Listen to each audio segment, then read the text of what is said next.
deal with it. Hey, we're live.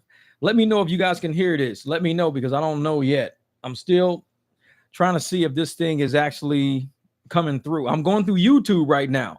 So I don't know how it is going to come out looking, but I'm going through YouTube, not through Streamyard, because Streamyard was glitching too bad. It was glitching way too bad. So I had to come over this side. But let me know. Let me see if I can hear through this. Can I hear through this? Yep, I can hear through here. Let me make sure I can hear through my phone, because this will help out some. Hold up. Oh, wait a minute. Let me see if I can. I'm trying to pull up the live stream through here so I can actually see if it. Oh, I hate when this does this. All right. The mic drop. BBQ. Let's see. All right. I think I can hear it. All right. Bet. Yeah, I just had to make sure that the sound was coming. All right, thank you. Loud and clear. And see, this is the thing. I don't think that they allow me to actually put people's comments on the screen, because on stream, that's why most of us use StreamYard. StreamYard allows us to actually put your comments on the screen. YouTube don't allow. They don't have that yet. So the last live stream, I was outside at the pool. Now I'm indoors in I don't have a studio, according to some people. You don't have no studio. All you got is a little ragged ass microphone. Okay, then I'm gonna go in my backyard. How about that? But oh yeah, we back. And now, like I said, StreamYard, I don't know what the problems with them. They glitch a lot. StreamYard glitches a lot. So this seems to be a little more, I don't know. It seems like it's just flowing. Because the last I could see my hands freezing, everything was freezing the whole time. Now it seems like it's moving through. And I can probably actually look at other screens while I got this running. Because StreamYard, it's very, I paid for a year for that. And it's so glitchy. And I feel bad now because I'm out of money. Like, man, what up, Joe? Port Richie, my son's down in Port St. Lucie. I'm so used to clicking on names. I forgot I can't click. Yes, Michelle. Yes. So back to what we were talking about before we so rudely interrupted. And I think it's going to storm today. I don't know. Yeah. Because it was getting kind of windy and everything. So I'm like, man, I know StreamYard is expensive. And I bought it for a whole year. And it's glitchy as hell. I don't even like using it. It's so many of my live streams, they'll be going so well, but then the computer has full bars. Everything's running right. But that StreamYard software, it just hangs up so much. And it makes people not want to use it. But it's good for bringing people in on the screen with you. It's good for putting comments on the screen and stuff like that. But man, it's just, I don't know. I can't keep messing with StreamYard. I got to leave him alone, man. Zelby's a ragged ass microphone is all you need. I know. But see, and that's the thing. You know, we got Timu Bob Marley over there trying to say that all of these new content creators are popping up. I'm going to tell you something about new content creators. It's just like new players in the NBA. This is how I feel. It's like new players in the NBA. You got your Ja Morants. Now you got your Steph Currys. You got a lot of new players that came in. So, the Shaquille O'Neals are faded out. The Michael Jordans, the Dennis Rodmans, the Ron Harpers, all of those guys have faded out. They're not in the league anymore. They used to be, but the league kind of passed them up. That's how I think that it's, just like Timu Bob Marley. These guys have been on the YouTube for 19, 20 years. These guys have been on YouTube. It's passed them up. Their content is like washed up, is dry now. It's no longer relevant to the new train of thought and people who are actually like looking for content, seeing content. Their shit is old news now. They ran out of content to the point where they're spinning on ideas. Their only content that they got is talking about the new creators that are coming up now. That's the only content they got. Like I said, my channel, 1,600 videos on it. 1,600. A lot of content on it. You go to channels like theirs, their content, there's nothing like it. All they have is content talking shit about other people and saying how much better they are. I'm better than this person. How? Because I think I'm better. Because I got a better studio. I got a microphone. I got this. I got that. I'm better than them. But you're only talking about how you're better than them. You're not talking about anything of relevance. You're just talking about how you're better than them and how you were first at something. But you're not talking about anything different. Like I said, Syndicate, the way he talks about DoDash is very interesting. It's funny. It's factual. It's engaging. The way Timu Bob Marley talks about DoDash it's weird because he's just like her. That's the funny thing is like he's a false prophet like she is, but he talks about false prophets, but he don't realize he's doing the same thing. He's a dark energy, but he think he's a light. I'm like, bro, you're not a light. Your viewers are even saying you're not a light. You're dark energy, and they're saying you feel dark, you feel gloomy, you feel everybody's perceiving you as dark energy, but you're going around saying you're a holy, godly, and everybody's a false prophet, but everybody views you as dark energy because you're presenting yourself as dark energy. Wake up and look at your own content. Just watch it. Instead of them looking at what's in the chat, instead of them reading the chat, they block the chat. They don't want to hear anything in the chat that's not like them. If it's something in the chat that they don't agree with, instead of them saying, okay, explain yourself. I disagree with you. Explain yourself. Instead of them saying that, they go, oh, you disagree with me? Block. Oh, you disagree with me? Block. Oh, you don't like what I'm block. Instead of saying, explain yourself. Why would you think that? Like, there's a lot of people who come to my channel and they say, I'm tired of you doing Dante content. I'm sick of it. And I go, well, why are you here? If I'm sick of eating chili, and I know the restaurant is a chili restaurant, why am I walking into the chili restaurant every day ordering chili when I don't want chili? You know what I'm saying? It's like stupid as shit. If you come over here and you see the thumbnail says Dante London, why are you clicking on it saying I'm tired of Dante London content? I mean, short bus? You know what I'm saying? You riding on a short bus? If you click on a video that says front brakes and you don't want to see front brakes, you're going to see front brakes. I don't do clickbait. If you see a thumbnail that says Dante London, you're going to hear something about Dante London. If you don't want to see it, don't click it. You control what's coming through your phone. I don't block people like that from my channel. I block people who become disrespectful. If they come around saying, oh, this is the fourth Dante London video you've done this week. If that's all they said, cool, I'll leave it on there. But it's like, it's the fourth Dante London content you've done this week. I hope they see you in the street and blow your brains out. See, stuff like that, I delete that and remove that off my content. They don't even have to come on my channel and say that. They can think that all they want. Don't come on my channel and say that. If you come and just say, I'm tired of the content, then I'll tell you under your comment, you control what's on your phone. Like, I educate people off Dante's channel because I know a lot of them are very low IQ. They're very low IQ. Oh, yeah, I heard about Charlie Kirk. Yep. So when the low IQ people come over here, I try to help them out. And I say, if you're tired of seeing something on your phone, you can either block the channel, you can scroll past the content, or you can see the thumbnail and not click the thumbnail. It's a choice you have to make. It's a conscious adult choice. You have to say, I don't want to see this content. I'm not clicking on it. Instead, they're low IQ. They click on it and then complain. They click on it. Why are you still doing this type of content? I'm tired of seeing this. Why the hell you click on it? I'm like, bro, are you slow? Or I know some people, the IQ is not there. The short bus rides be forever, man. And it's like, you're the one clicking on it. You got to ask yourself that shit. Sit in your chair and say, why am I clicking on this content that I don't like? It's that simple, man. And some people can't do it. Yeah, Charlie Kirk, he was a Trump affiliate. He was a Trump affiliate, and I guess he was shot today. I'm going to actually look deeper into it. But it's got to be something, I'm going to let all the channels that really dive into that, I'm going to let them kind of dive into it. And so I want to kind of get what they think about it. Once I hear what they think about it, I'll probably grab on and give my 2 cents. I just want to hear all the facts roll out because y'all know how it is, man. The moment somebody gets shot, everybody's saying, oh, man, he was this and that, and he was blah, blah, blah, and he was XYZ, and he was this. Then the truth comes out, and now all that content don't mean nothing because they got to go and come back and backtrack over it. Saying, okay, he wasn't that. He was actually this, and I want to see what exactly happened like y'all do. I want to see what happened. Man, this is Timu Bob is laughing about it. Oh, yeah. And that's the thing is like he's going to probably, because when you are one of those people who are looking for viewers right now, the easiest thing to do is to grab a trending topic, to put it as your subject, and hope that people click on it. Hope that people don't even know who you are, click on it. So I'm like, man. So Jeff, I was dropping that here because he's from AZ and so are you. Oh, yeah, I saw that, man. I saw that. Like I said, I don't know where it happened, when it happened, how it happened. We have no idea. No idea. So I'm going to end up looking that stuff up sooner or later and kind of checking that out to see what exactly happened.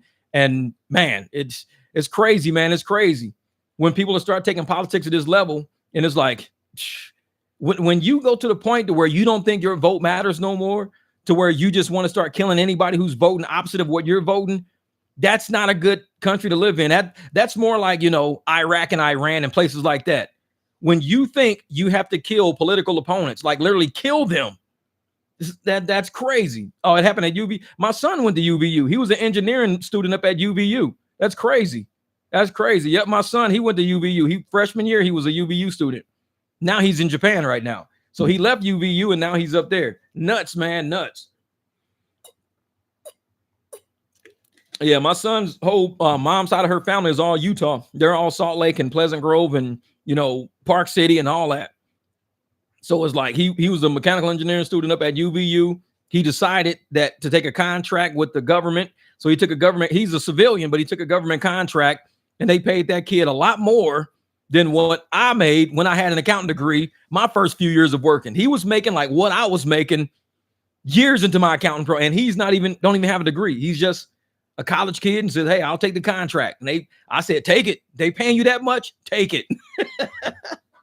Man. Thank you, Joe. I appreciate that, brother. Oh, I can't click on. I keep saying I can do that. Wait a minute. Let me see. It says pin message. I don't know what that means.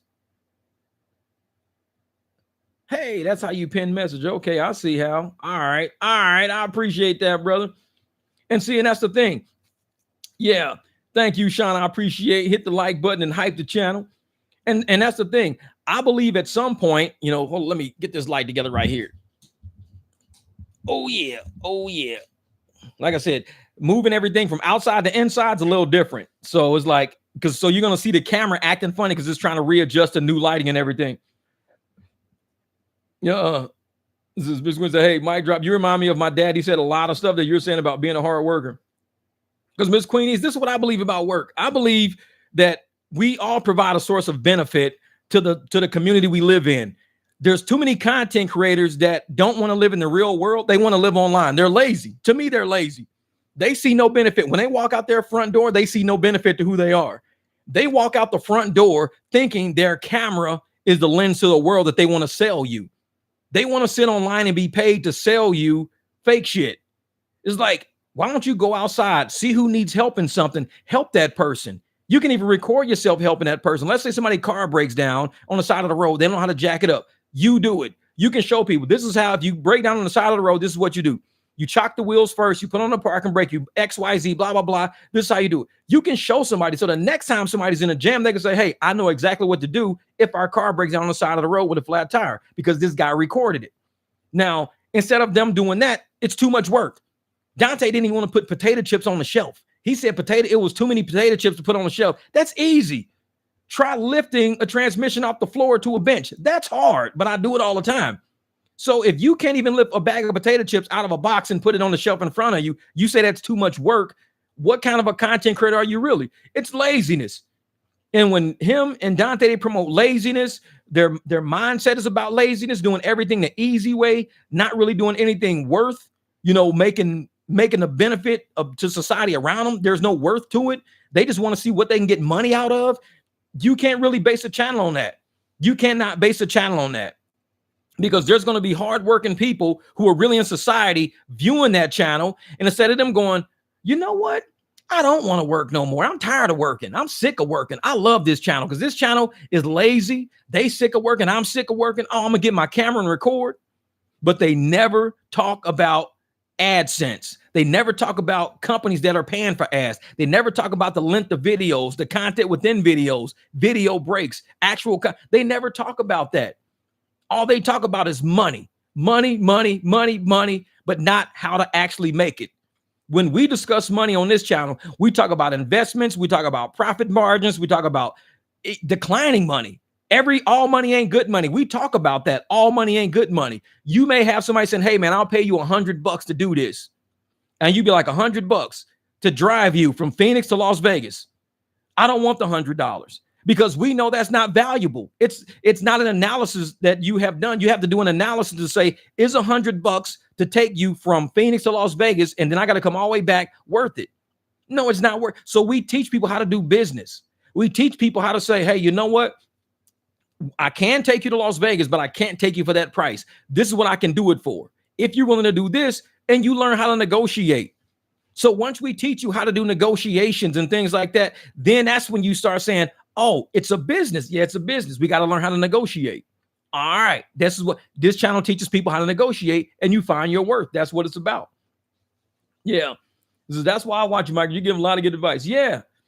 And that's the thing. It's like, because, and Miss Queen, this is the thing. I am the older generation. And I tell people like this, the generation I'm in, I'm 52. I am the bridge. Anybody who's from the age of, like, let's say like 45 to maybe 65, maybe even thinner than that. We're the bridge. We're the last generation to use a telephone that hung on the kitchen wall because we didn't have cell phones. We're the last generation that really played in arcades because we didn't have home devices until Atari came out, when ColecoVision and Atari and the first Nintendo and Sega Dreamcast, all of that stuff came out. We were alive when that didn't exist. We couldn't play video games at home. We had to play video games at arcades. We didn't have a choice to play at home. We had to say, we got to walk somewhere with money, be good with money.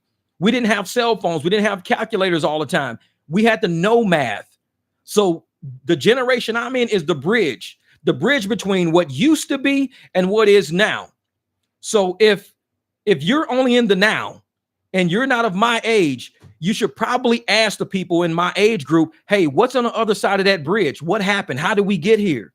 How do we get to cell phones? How do we get to laptops in every household? How do we get to apps? How do we get there? What did you guys used to do? Because if you don't know where you've been, you don't know where you're going. You can mess around and repeat history without even knowing it because you don't know history enough. Once you learn history and know history, you can say, don't do that. Why? Because we've already been there. You're trying to reinvent the wheel. Don't reinvent the wheel. So one of my things is I talk to older people because older people download information into us. We sometimes doctor up that information and we say, okay, the information, this is what it is. And now we're going to move it over. And now we're going to teach the younger generation under us. And we keep that information moving forward as like a history lesson in real time. That's all, a history lesson in real time. So yeah, it was my dad's joystick. Hey, go change the channel. I know exactly. Go change the channel. A sniper makes me think the government. Yeah, and I'm telling you, man, I don't understand like what happened with that whole Charlie Kirk thing. I wish there was a way that I could. You see, that's the thing with this channel here. I'm gonna see something pop out dashboard. I don't know what this dashboard does. Nope, that doesn't work. Because see, with StreamYard, what I could do is I could actually add another video. Wait a minute, what's this?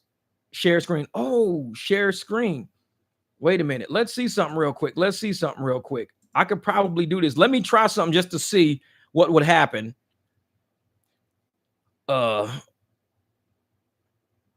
That's Nate's right there. Wait a minute. I'm gonna try something real quick. Let's see something. Oh. There's something going on right now with Charlie Kirk. Hold up for a second. Let me try something.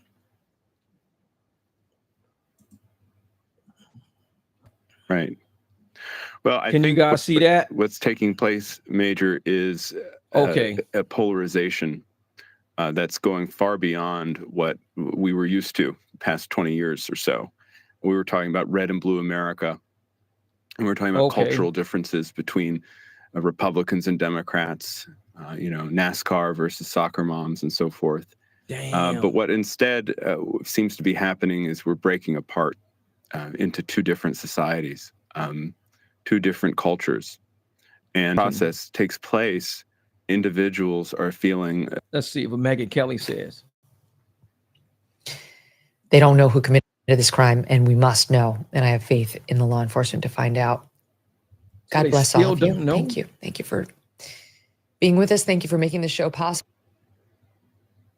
Thank you for loving us. Really, thank you for loving us and making me feel loved and valued in this job that I do. I know Charlie felt that's crazy. That too. Gratitude toward his audience for giving him an extraordinary life Vivek is right. What he did in 31 years so far surpasses what most people accomplish in a full and lengthy lifetime, something about which his family can be. Wait a minute. Let's see something. Yeah, and today was actually the start of his American comeback tour. He was kicking that off today at Utah Valley University, and he's become famous online for when he does these. These are when he sets those tables up and has his Prove Me Wrong table. We've seen Charlie Kirk be so willing. Yep, my son was a freshman at UVU. Debate anybody, anywhere, anytime in a common professional manner and talk about any topics that sometimes are a little uncomfortable for people. So he was kicking that off at Utah Valley University today. We've got Jason Chaffetz on the phone. Jason, we were reading some of your social media posts. You were there. You witnessed this. What happened? Well, it's a good crowd. A lot of people were chanting his name. I was there. My daughter was there. Son-in-law's there. My wife was there. Jeez. I mean, Charlie Kirk coming to town. We were excited, and people were there, and there were lots of them. And he came out. He was throwing hats, riling up the crowd. He took his first question, which was, I have to catch my breath trying to run into the house here. Man, he took a first question, which was a religious question. All right, and then he got to the second question, which was get a good about nap in. 30 minutes into his presentation, 2:30 local time, and the question was about transgender shooters, mass killings, versus people that weren't transgender. And when that happened, when that question came out, and he's going to have the interaction, one shot. I was watching Charlie. I can't say that I saw blood. I can't say that I saw him get hit, but I did see him fall immediately backwards into his left. And I can just hope and pray that somehow he survived that. My God, we're all praying. He's married to his wife, Erica, for 4 years now. Jason, obviously, you're visibly and very emotional, obviously, having just witnessed this. Married to Erica for 4 years, two children, a son and a daughter. All we can do is pray right now until we get an update on what exactly happened here and his condition, although there are reports that he was ushered off by his security team and if shot, obviously hoping he's getting immediate medical help. Crazy. There are obviously, Jason, starting to be some pictures of that's crazy right there, man. I mean, this dude, if he was giving a speech, this is the second Republican that we know of over the past year that has been shot giving a speech. Trump was one. He's the second. Giving a speech.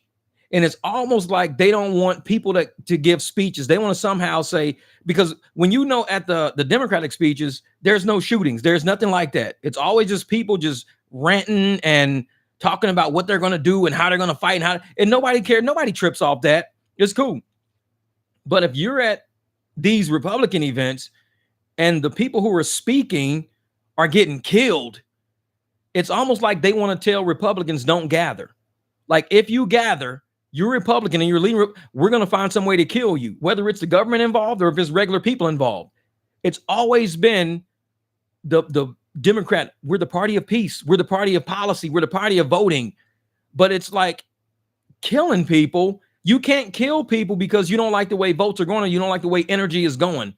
Because this paints a stain, honestly, on the Democratic rhetoric, because they've been painting pictures of killing and burning and looting and rioting.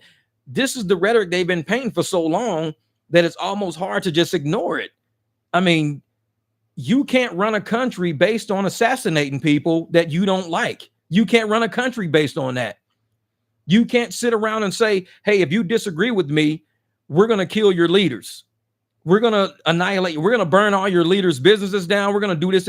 Then that means you're not basing it on vote or public appeal. You're basing it on, we're going to get violent with you if we don't get our way. It's like little children. We're going to annihilate you if you don't agree with us. And a lot of times it's about laws. People want to recreate law. And I get it. People say countries change, things like that. They want to recreate law. And if you don't like the way laws are, then you got to vote in candidates who can change the laws to appeal to how you feel the law should be. That's how it works. Congress, they'd pass laws and stuff like that. But it's almost like if you don't like the laws, the Congress is now telling you just don't abide by it. If you don't like the laws, they're telling you that judges don't have to abide by law no more. Even though the law is on the books, they're saying don't abide by it. We don't want to vote for laws no more. We're tired of voting for laws. We're tired. So we're going to just start killing people and showing them that we don't play with law no more. Think about it. Think about it. If you say we don't care about laws no more, we're going to start killing people and just doing what we want to do. That's a lawless society. Then there's no point in government. If it's a lawless society, then that means criminals run the society. I mean, I don't think people are putting two and two together. You got people painting a picture of the people in our government who are trying to say we want to have a set book of laws to go by so we can help run a society smooth. So people don't go get gasoline and get carjacked just getting gasoline. Like when I go get gas because I drive at night and stuff, I got to be on my shit, man. When I'm gassing my car up, I got the gas pump in the thing. I'm all around my car. I'm making sure ain't nobody hiding on the other side of my car. I'm making sure ain't nobody at the bus stop looking at me, watching me. I'm always on pins and needles when I'm getting gas in my truck because my truck is sitting there. I got the keys on me. I got everything. So therefore, the citizens, we're left to fight for ourselves because we know that the laws that are on the books right now, if anything happens to you, that person is going to get out of jail like the next day because they want to give that person time for a trial. But it's like they just did something to me. Well, they deserve their day in court, but they just did something to me. That's fine. We're going to let a judge determine or a jury determine whether or not they're guilty of doing that. They did it because I just showed you. I got stabbed. They took my car from me. Yeah, and we locked them up, but they got to go to court now. You can't run a society of letting people back on the streets after they created saying, well, we're going to let a court decide. That's not true law. That's why they want to do away with cash bail and things like that. People want a society just with law. No, Claire, I don't do that. No. See, and that's the thing, Claire. Claire just said DoorDash uploaded a video. We should review it live. You can't do live videos. You have to edit somebody's video. If you don't edit their video, they can copyright flag you. Every video you see that I do is edited. That way they can't copyright flag me. If they copyright flag me on a video that I edited, that means I can go after their channel now. And they can lose their channel by going after me. If you do a live stream and you're running their video, then you can mess around and get copyright struck because you never did a single edit to their video. You ran it straight dry, exactly how it looks on their channel. So when you do that, like I said, you got to know how to get around the copyright system. You have to edit a video and transform a video. Otherwise, they can copyright strike you for taking their straight video, putting it on your channel as if it's your video. Once I edit it, it looks nothing like their video. They try to strike me, I can strike their channel for abuse of copyright, and they can lose their channel now. It happens to people. You abuse the copyright system, I got you. I got you. Every video I do is straight edited. And I don't tell people exactly how I edit it, but they know it looks nothing like the original video. They know it don't. They go, oh, shit, it's not original. Because you can use anybody's video for critiquing. You can critique it. You can use it for educational purposes, things like that. But you can't run a straight dry video because then if they get mad, they can copyright you. Oh yeah, she tries to bait people all the time, but it's like, nah. Exactly, Claire, you got it. That's why I grayscale all my clips. See, my clips I can leave exactly how they are, but when I grayscale a clip, that's an edit. It looks nothing like their original. All you gotta do is grayscale it. You grayscale it and you move the sounds around. You can either speed the vocals up, slow the vocals down, and guess what? You just edited their clip. They can copyright a strip, and I take all their music out. So if they're playing music, I strip all the music out. I edited the clip. So it's an official edit, which is not an original clip. An original clip can be copyright striked. I don't have any original clips on none of my videos. They strike me, I go right back after them. And that's the thing. If they get caught for abusing the copyright system, they get kicked out of the YouTube partner program. So by them reporting, they end up losing a way to make money. It happened to Fresh and Fit. Fresh and Fit was copyright striking all of these people. All of these people went back and fought the copyrights. YouTube went on Fresh and Fit and said, you're no longer in the copyright system. You're no longer in the partner program because you abused the copyright system. It's like you were trying to strike everybody's channel for them doing reviews of content that was edited. Therefore, Fresh and Fit, like you type in Fresh and Fit, these guys were making millions on YouTube, millions. They're making $0 right now on YouTube. Nothing, zero. all because they use the copyright system wrong. So if they would have just kept making content and not cared about nobody, they'd still be millionaires on YouTube right now. They're kicking themselves in the ass right now about copyrighting all those people, because everybody they copyrighted is still on YouTube to this day making money. They're the only ones not making money because they try to abuse the copyright system. It's like, yep. Yeah, Mom Bound, she hasn't gotten any strikes with how long she's been on the platform. But see, the thing is, if she did copyright strike anybody, I wonder who it was. Like she could try to copyright me, but she's running a thin line on getting her channel blocked. So once she copyright strikes me and I fight the strike and I say, I would like to petition her for copyright strike abuse, I make that petition against her. YouTube looks into it. She loses her channel once my petition is, yes, he is doing content the right way. He does it this way. She's abusing the system, trying to get rid of all these channels. They kick her out of the partner program. What's her next thing? She won't even come back on YouTube after that. She'll be like, I'll no longer do YouTube. Why not? I don't make money on YouTube. Why don't you make money? Oh, you try to copyright strike people who shouldn't have been copyright striked. Oh, you got booted because we see how it works. Okay. That's why they won't fuck with me. They can. I'm like, try it. Knock yourself out. But they'll probably blame me, call me a hater, saying I got them kicked off of YouTube when they strike me.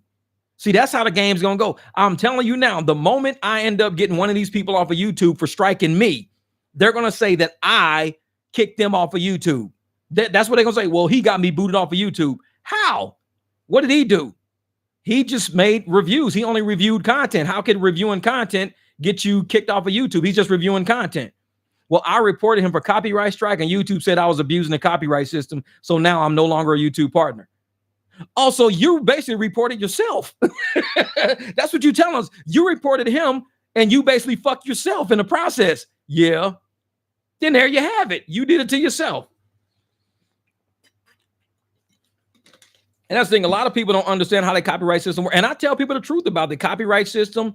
I tell them the truth about, how AdSense works, how YouTube works. I don't bullshit nobody.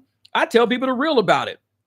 But you got people out there who want to tell you that they're better because they're content creators and they should be listened to because they're content creators. These are normal, average, everyday people. They just happen to be content creators because they got an account. They wanted to create content. They started creating content. Everybody's an average, everyday person. Nobody's special. Not a single one of these people can walk into any building out there and say, well, hey, I'm a content creator. I deserve a discount. They're going to be like, the price is what the price is. Well, I'm a content creator. Well, you should have money to pay for it then. What the fuck are you asking me for? You don't get a discount. You're nobody special. You just create content. That's cool. I mean, we got landscapers in there who do cut grass. They don't walk in and say, hey, I cut grass. Okay, then you're a grass cutter. Yeah. Well, that's a content creator. It's like, exactly. Oh, yeah, the stream is working better. And the thing is, I'm not on Streamyard. I'm on YouTube right now. I'm not on Streamyard. So I got completely off of Streamyard. I'm just going straight through YouTube, man. I'm done with Streamyard for a minute. Man. Yep, I've learned so much about a content creator. Yep, that's it.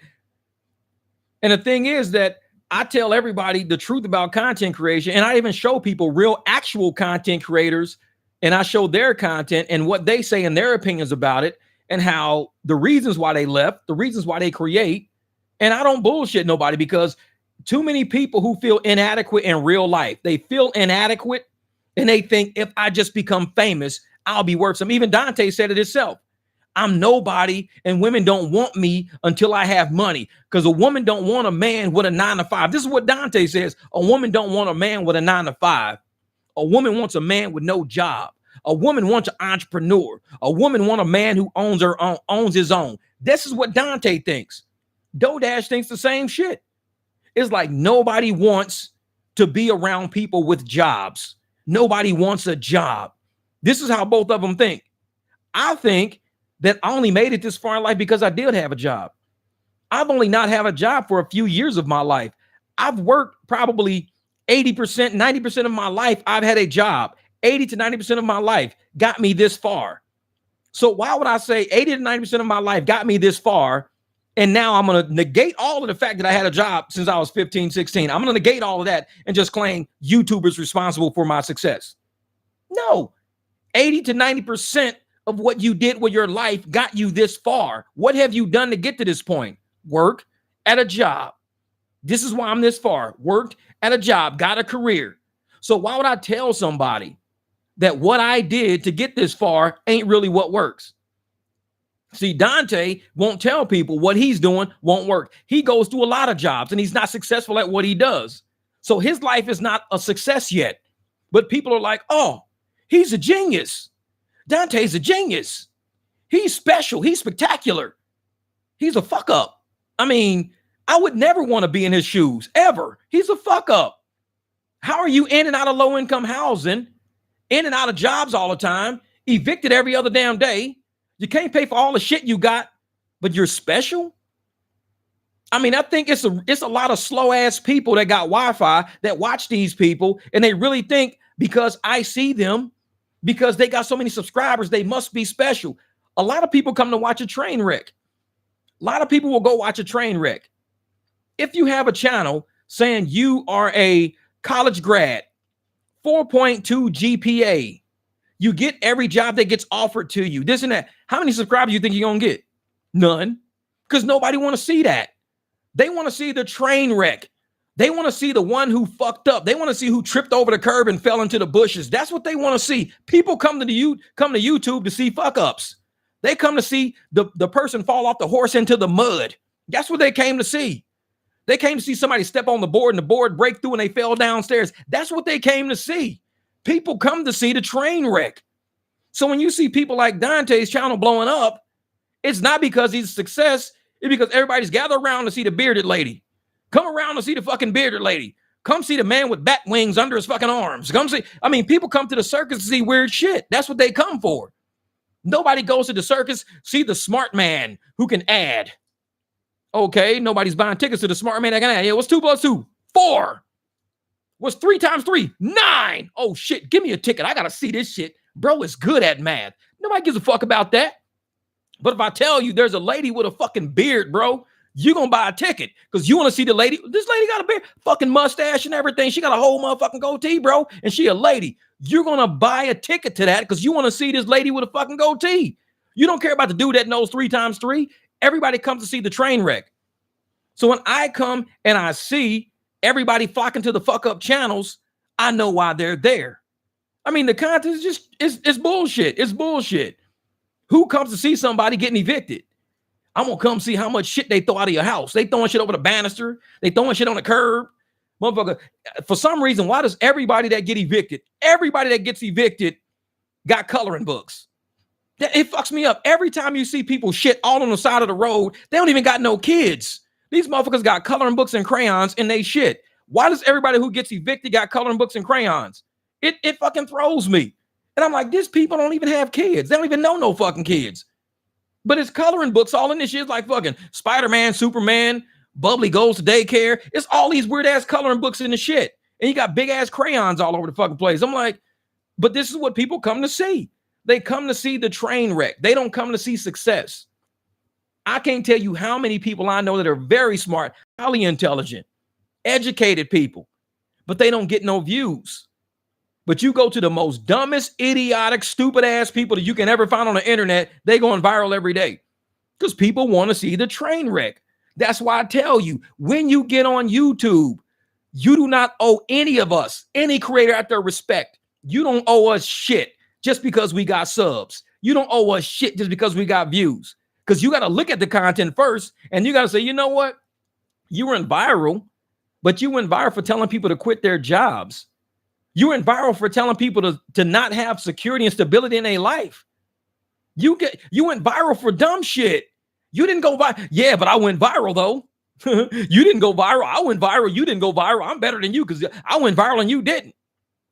But you went viral for dumb shit. Like I said, you don't owe nobody respect. Nobody's a king or queen of YouTube just because of how many subs they got. How many subs they got is how many people are gathering around watching the train wreck. That's all it is. A lot of people sitting around going, man, this is trash around here. This is what this content is. This shit's garbage. That's why people gather around. Just like Dante said, when I do good content, my views drop. He said that because he knows this channel. Whenever I do good content, my views drop. When I do good content, nobody watches. But when I got a fucked up living situation, I get a lot of views. When I lose my job, I get a lot of views. When I get fired, I get a lot of views. So that's what y'all here to see. He said that. So Dante is pretty wise as far as knowing the people on his channel there to see him fuck up. I even said it.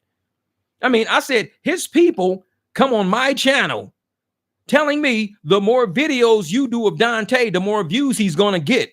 So I suggest you stop doing videos of Dante, Jeff. I'm like, do you support Dante? Yeah, that's my boy. That's my dog. Say that again. The more views you do of Dante, the more views he's going to get. So stop doing views of Dante, Jeff. I'm like, you have no idea what the fuck you just said, do you? If the more videos I do about Dante means the more views he get, and the more views he get means the more money he get, why would I want to eat into his fucking money? You should want me to do more videos of him, you idiot. I'm like, you motherfuckers are slow. If I'm keeping him in the algorithm, no matter what I say, up, down, left, right, if I'm doing videos of him and it's getting him more views, you should be happy that I'm getting him more views. If I stop doing content about him, his views drop, which means his money's drop. These people on this channel were stupid. And even he said, when I do good stuff, when I'm doing good content, y'all don't watch me. When I'm doing failures, when I'm getting kicked out, then y'all want to see me, because people on his channel want to see him lose. They want to see him lose. They want to see him evicted. They want to see him lose a job. They want to see him get low views because they say, stop talking about him because you only going to make him get more views. Quit talking about him. Then I'll be like, bro, you slow as a motherfucker, ain't you? I can do as many videos I want of Dante. If I feel like doing 500, I could do 500. Who are you to tell me I can't? I can do 500 videos of Trump, 500 videos of Michael Jordan, 500 videos of Hakeem Olajuwon, 500 videos of Dante, 500 videos of whoever I want to. And if that means that person is going to get into the algorithm and get more views, then you'd want me to do them of the people you support. No matter left or right. I could do bad shit. I could do good shit. All I'm doing is making sure they got metadata. All I'm doing is making sure they name is hashtag. All I'm doing is keeping them in the algorithm. You should want me to do videos about him. Because look at his videos now. Yeah, I feel better mentally when I watch cartoons over YouTube. I'm gonna pull up something real quick. Let me see something. I'm gonna show y'all something real quick. I'm gonna show y'all something. Let me pull up what happens. I'm gonna share a screen real quick. Do it. And I like this. This is a lot faster than StreamYard. Man, this shit pops up and I'm in the corner down here. I don't know how to change it. I don't know. So Dante's channel right here. So let me go up and show you the top. So he's got 492 videos, 5.6 million views, 75,000 subscribers. Now, if you go down, he's got 100 subs over the last 30 days. 100. So over the last 30 days, he's averaged about 3 people a day. And it'll tell you that right here. It'll say daily average 3 people. There's a 3 right there at the bottom. There's his 3. Now, he doesn't add any videos, no videos. He's getting 1,700 views a day, 1,900 views a day, 1,800 views a day, 2,000 views a day, this and that. He lost 100 down here. I mean, he's not even clipping 3,000 views a day, not even 2. Now, what that's paying him is about $7 a day, anywhere between $7 and I think about $12. So between $7 and $12 per day is what Dante's making right now, 7 and 12. He's made 132,000 views over the last month because he's still got some of that August stuff. August the 13th, that number is going to drop off because August the 13th was the last day he posted. Once August the 13th hits, that 132 is going to drop probably about 60,000. He's going to have about 62,000 views over a month. That's it, 62,000. So if we're not talking about Dante, because I haven't done a video about Dante in about probably 4 or 5 days. So once I stop making content about Dante, he's under 2,000 views a day.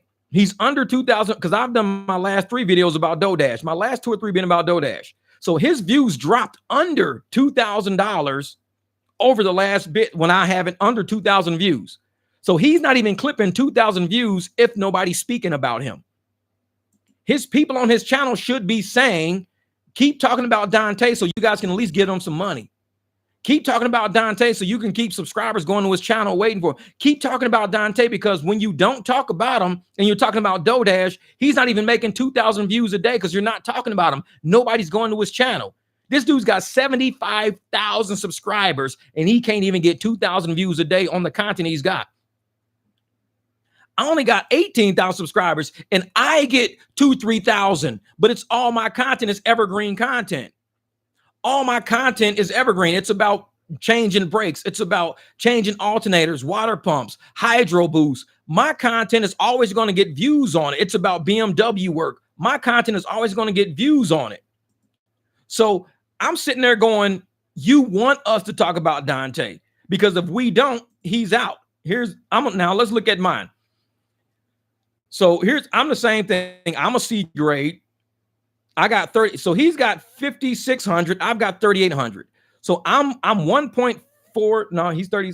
I'm 1.8 million. No, 1.6. I'm 1.6 million views behind him. 1.6 million views behind him, but I only got 18,000 subs, and he's got like 75,000.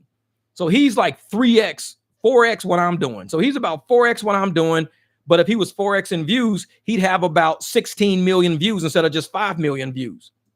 So my views are 3.8 million because of the type of videos I do. I do evergreen videos, which always get when he's gotten 100. So most of the people that are subscribing to my channel, a lot of them do come from the Dante content, a lot evergreen content, because people are looking at repairs all the time on my channel, and we're talking back and forth about repairs all the time. So you can see all mine here. So I'll add a video here and there. I'll get 3,700, 3,200, 37, 46, 44, 49, 46, 5,000, 36. So these are my views every day. And I only drop one video a day. That's it. So I'm only at 1,800 subscribers. I drop one video a day and I get almost 4,000. So I get about 25% viewer. So I get about 4,000 views a day, close to 4,000, which is 25% of my channel. So 25% viewer rate every day is not bad, because if you had, let's say, 100,000 subs, you should get 25,000 views a day, because you're getting about 25%. Now, Dante with 75,000, 25% of that, he should be getting around 15 to 16,000 views every day. If he can get 15 to 16,000 views a day, then he's doing good, especially when ads aren't going that crazy. He's got 132,000 and I got 166,000. So I've got 30 more thousand views than he's gotten, but I only got 18,000 subs with 75,000 subs. This is why I'm saying, even on him and Hannah's channel, there's no reason why they shouldn't at least be dropping a video a day on each channel. Just one video a day is all they got to drop. One video a day. If they dropped at least one video a day on each channel, they'd at least be making $20, $30, $40 a day. Instead, they're making like $7 to $12 a day. So, yeah, exactly, Miss Queen. What up, Kelly? What's good? So when I'm sitting, I'm looking at everybody's stats. Now let's look at Ringo TV. Let's see some Ringo TV. How do you find it? TV. Wait a minute.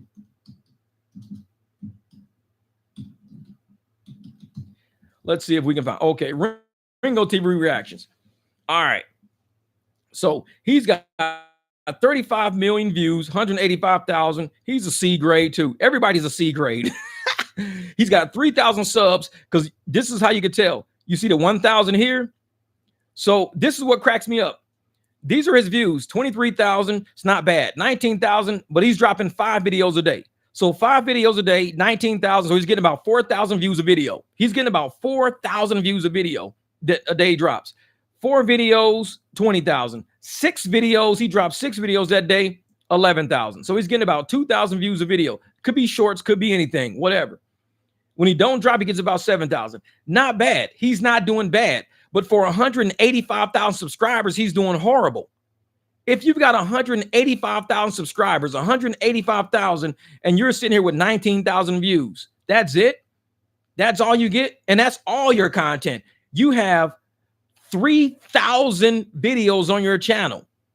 3,000 videos on your channel. 3,000. So that means you're averaging 2 views per video, basically.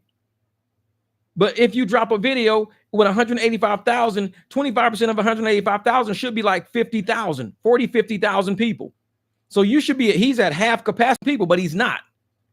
He's only running, socially, he's only running 11,000, but he dropped 3 videos to get 11,000. So if you got to drop 3 videos to get 11,000, that's not good. That's not good. 4 videos to get 20,000, that's not good. At 185,000 people, you should drop one video to get 20,000 people. You're dropping 4 videos to get 20,000 people. That's not good. But somehow he's getting 3,000 subscribers a month. Let me show you how I know his channel is full of shit. These are subscribers right here. These are subscribers at top, and here are views right here. So it's funny that, let's look at the very end. So he's got, let me get out the way thing. So he's got like 3,000 subscribers in August, 3,000 subs in August, 3,000. But yet, look at his views. 63,000 views, 634,000 views, 595,000, 754,000, 392,000. But you have 185,000 subscribers. If you're having 185,000 subscribers, that means 185,000 into 634,000. That's not good. You should be at least 10, especially you got 30 days. You've got 30 days to get 185,000 people to watch your videos. You've got 30 days. If each day you're doing 50,000 each day, that's 1.5 million. You should be at 1.5 million by the end of the month with only 50,000 people a day. If you got 180,000 subscribers, you do 50,000 views a day, you'd be at 1.5 million by the end of the month. This dude is not even half of that. He's at 600,000 by the end of the month. 600,000 at the end of the month, and you've got 185,000 subscribers, you are tanking. You're not going nowhere. So to sit there and say, oh, I got 634,000. I get 200,000 views my damn self in a month. This is mine. So you got 600,000. Let's look back at mine in a month because I didn't look at mine. So I had 207,000 views in August, 207,000. So he did 3 times better than me, 3 times better. But remember, I only have 18,000 subscribers. He's got 185. He's 10x in subs. So his subs are 10x what I got, but he can only do 3x in views of what I got. If he could 10x the views I got, he would be sitting at 2 million views because I got 207,000. If you 10x the views like you 10x the sub, you'd be at 2 million views. He's not at 2 million. He's at 600,000. When you do analytics like that, you see his channel is dragging ass. 600,000 views on 185,000 sub channel. Bro, you're slow. You're moving too slow. Channel is slow. And he's trying to say that my channel is dead and I'm small and I'm not. Bro, your channel is slow. You should be 10x in everything I touch. You got 185,000 subs to my 18,000. You only 3x in my views, which means for every 1 viewer I got, you only got 2 more than I got. If I get a viewer, you got 3. 1 person watch my video, 3 person watch yours. It should be 10x on everything I touch. You should be 2 million every single month, 2 million every month. You running 600,000, 500,000. I'm running 200,000. I shouldn't even be close to you. Nowhere even in that vicinity. If your content is what you say it is. So when people talk shit about me and my channel, look at their numbers. They're talking shit about themselves. I told you, the more they talk shit about me, I'm gonna go straight to the numbers. When I said his channel was falling off, I wasn't bullshitting. How you getting 3,000 subs a month? 3,000 a month when you ain't even getting more views than what I'm getting. You're only getting 2 more people per video I'm getting. That's it. Or 2 more people per person I'm getting. If 1 person watches my video, 3 people watch your video. For every time somebody watches mine, 3 people watch yours. But yet you're getting 3,000, 4,000 subs a month and we're only getting 600 to 1,000. No, that shit don't make no sense. It don't make no sense. So look at the numbers. The numbers will tell the story. He'll sit around and try to tell you, oh, his content is trash. Yo, shit's trash too then, because yours look just like mine. We got the same damn numbers. Difference is, only got 18,000 subs. Come on, thing. Come back. There we go. There we go. Yeah.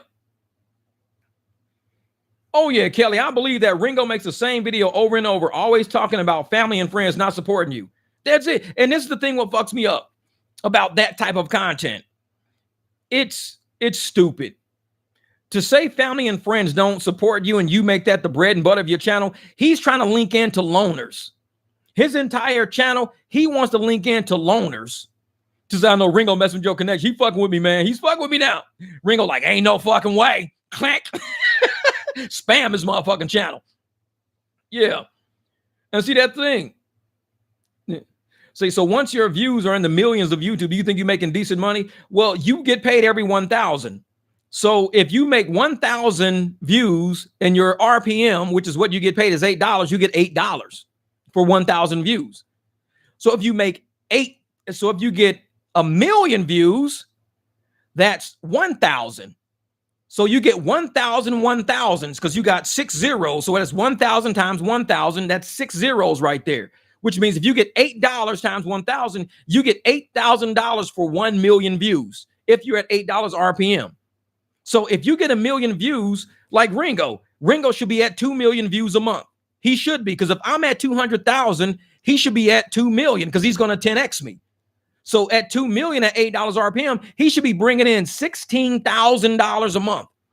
$8 times 2,000. He should be bringing in 16 G's every single month. 16 G's. He's only getting 600,000 views. 600,000 views, he's maxing out at anywhere between $4,000, $6,000. He should be at 16 grand. He's 12,000. He's $10,000 to $12,000 under where he should be every single month. 10 to 12 every single month. 10 to 12. But he's talking about my channel was bad. I'm like, bro, we can look at the numbers and see where you at. So we can look at the numbers and see you where at, but you saying that my shit's trash. It's like, I only got 18,000 subs. If I had 185,000 subs running the numbers I run per capita, if you 10x everything on my channel, 10x everything, I'd be bringing in 20 G's a month. 20 G's a month, I'd be bringing in 20 G's a month. If you 10x everything across the boards, I would always bring in every single month 12,000, 15,000, 20,000, because that's what I run on my channel. I run about $1,000 to $2,000 every single month. So you got 10x my subs. If I 10x all my shit across the boards, I'd be doing better than you. But yet, here I am at 18,000 subs. Not even that far behind you. So that means your channel needs work, not mine. My channel is on pace. It's a slow channel. It's a slow grow channel. I don't purchase subs. I don't purchase views. Everything's organic. I do content the way I do it. If people watch it, they watch it. If they don't, they don't. I keep it moving. But I don't sit around crying all the fucking time. Y'all need to watch my subs. Y'all don't support a brother. I'm dropping truth. The people need the truth. If the people ain't watching the truth, then the people suck. All y'all suck because y'all are the people. People. I was like, I don't give a fuck what people say. I don't care. If they don't watch the content, they just don't watch it. Then you just make something else and you keep it moving. At some point, YouTube's going to pick it up and send it to another group of people who they think might like it. So I'm one of those people that believes that the way Ringo, the way he makes all his content, it's never going to be evergreen. All this is doom and gloom, trying to grab on to black sheeps of families and shit. Yeah, family don't like you. Family don't support you. He sounds just like Dotrap. Family don't like you. They don't support you. You got to leave them alone. You're going to go up. They're not going to support you. They're trying to pull you back down. And I'm like, what kind of content is this dude really kicking? But yet he's supposed to be so great, so much of an orator. He's supposed to be doing so much better than small content creators. Syndicate's content kills his content. And Syndicate only got 3,600 subs. So if Syndicate got 3,600 subs, 3,600 is doing better than 185,000 sub channel. That tells you more about the 185,000 sub channel than it does about the 3,600 channel. Because Syndicate is too small to compete with Ringo. But he's kicking his ass every day. How do you let a 3,600 channel, 3,600 view channel, 3,600 sub channel fuck up your 185,000 sub channel? How do you let that happen? Trash content. That's how it happens. When you keep putting out trash content and people can't connect to that shit no more, it's because they starting to realize who you are as a creator. It ain't that Darius' content's that much different. He's a different creator, a different presentation, the exact same material, Dodash material, exact same material. But his channel, his content, his presentation, his synergy with the crowd is way different than the doom and gloom bullshit that Timu Bob Marley is putting out. Nobody want to fuck with Bob Marley no more. They've been down the path of him always chasing up behind creators like he owns the shit. Oh yeah, you gotta check in, fam. You gotta check in, fam. You gotta hit me on the email, fam. You gotta run that by me, fam. Fuck you, fam. It's like ain't nobody trying to do no shit like that. This is YouTube. I don't know who told this dude that he runs YouTube. Somebody told him this shit in his studio, his nice little studio. Somebody said, dude, you got a nice studio. You running it. Like, okay, sure. And he believes that shit. Hey, I'm running it. Like, okay, sure. Oh, yeah. And his other channel is Detroit. Everybody goes to his Detroit channel. Everybody goes to the Detroit channel. So therefore, he's going to be his YouTube income is going to kill DoDash, kill Ringo shit, because he's got real content. He knows he's going to do it. Real content over there. So when he's doing real content and Ringo and DoTrash are doing the same shit, they going to really hate his ass because he's raking in some serious dough. YouTube advertisers are looking for NFL content right now. The advertisers know people are coming to YouTube to look at games. They're looking at playback. They're looking at highlights. They're looking at commentary. That's why people are coming to YouTube. So YouTube is like advertise on those channels. This is when Derek eats. This is his season right now. People want to talk shit about him during the year. That's like, oh yeah, I get 5,000 views talking about myself. You get 5,000 views talking about somebody else. Derek's getting 500,000 views talking about Detroit Lions. You getting 5,000. He's getting 500,000. You talking about 5,000 views. He's talking about 500. Derek's on a different level of the fucking game when it comes to content. I'm getting 5,000 views talking about myself. Derek's at 500,000. Derek's going to have over probably 2-3 million views by the time the season is over. And you talk about 5,000 views. This motherfucker, Derek is out of y'all league. Y'all looking at his small syndicate channel, not realizing this dude is out of y'all league when it comes to content creation. He's sitting there looking at like Ringo. Yeah, look at Ringo. Trust me, you can't fuck with Syndicate. Syndicate is the truth when it comes to this shit. Even when he's doing a DoDash content, he's killing you. But don't go to his real channel, or his real channel make your shit look like the joke it is. When I say you falling off, you falling off. Go to Syndicate's Detroit channel, and you'll be like, oh, you pulling in shit like that? Yeah, pulling in shit like that. The dude know what he doing. He having fun with Syndicate. Syndicate's his fun channel. That's his slush, but that's gas money. Syndicate's that whole channel is gas money. He ain't worried about that shit. He got the Detroit Lion channel now. That's his shit. Man. Yeah, exactly. YouTube keeps unsubscribing me from you, then Ringo talking about him. Yeah, I don't know why they do that shit. Oh, yeah, his Detroit Lion channel, because anybody who's got a football channel who knows their team, they're going to give you good content because they know the players. They can bring you up to speed on the roster. They can bring up to speed on play styles, everything else. I don't follow football that much. I used to work in the sports book for 3 years. I can tell you everything about every team. I worked in the sports book for 3 years. But 3 years, 365 days, 24/7 of sports will burn you the fuck out. I was in the dog racing, golf, soccer, lacrosse, sports, racing cars, football. When you work at a sports book, we do sports 24/7, 365. 3 years straight of my life was on that shit. I had to walk away from it. I couldn't do it no more. I made a lot of money doing it, but at some point, the money ain't good. At some point, you say, you know what? This shit it's taking over my life. It's taking over my life. So I walked away from the sports book. I don't even look at sports on TV now because I made so much money doing it, and it was always a business. It was always money to me that once I walked away from it, I don't even talk about it. Like I said, I'm a Bears fan. I can't even tell you who the fuck's on it. I think Caleb is the quarterback. That's what I think. Caleb's the quarterback, and that's all I know. I don't know anything. I don't even know who the fucking coach is. I got a Singletary jersey, number 52. I can't tell you shit about the Bears because once you are in sports that deep, you don't want to ever. I was at sports bettors' houses. We would go to there. These motherfuckers had phone lines, computers, entire rooms with TV screens. They had they had fucking backyard pools that were infinity pools that went into like the lake behind their houses and shit.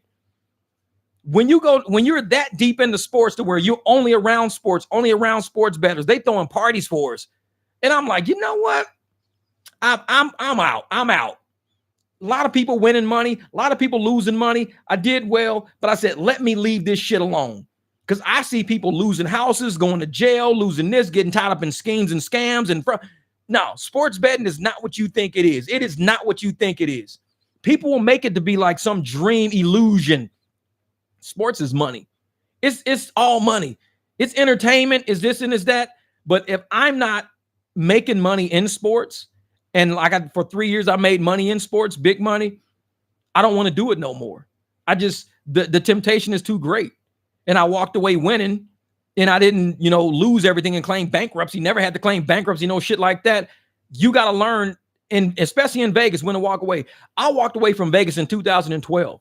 If you look at Vegas right now in 2025, it's a shithole. It's all downhill, all downhill. All my friends that live in Vegas right now, they saying, Jeff, you was ahead of the curve, bro. You knew when to get out. You knew when to fold in the cards. You knew when to walk away from gaming.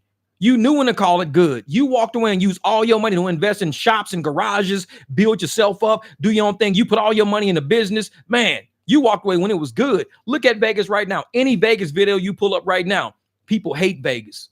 Nobody's there. Casinos are completely empty. Buffets charging people for fucking water, weird shit. Vegas is a shithole right now. I left in 2012. I loaded up. I sold everything in my house, gave some of that shit away. I sold a nice ass Mercedes. I had a beautiful Mercedes in my garage. Beautiful Mercedes S420 sitting on 20s. Motherfucker was immaculate, black on black, beautiful car. I sold that car for $3,000. 3 G's just to get rid of it because I was leaving Vegas. Motherfucker was like, you sold that Benz for 3 G. That Benz, you sold that Benz for 3 G's. 2012, I sold that bitch for 3 G's. I said, all I need is a little money. Got rid of all that shit. And I left Vegas. Money in the bank. Securities I had, investments, I had 401ks, I had retirements, cash all that shit out. I'm leaving. Never look back. Look at Vegas right now. Look at right now. Pull up, just Las Vegas is a shithole.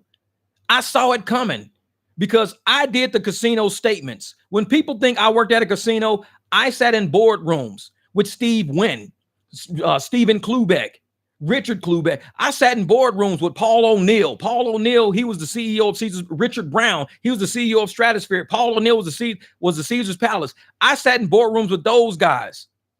Everybody knew where Vegas was headed when corporate came in. We were old school Vegas. We're the bridge between new Vegas and old Vegas. I'm old Vegas.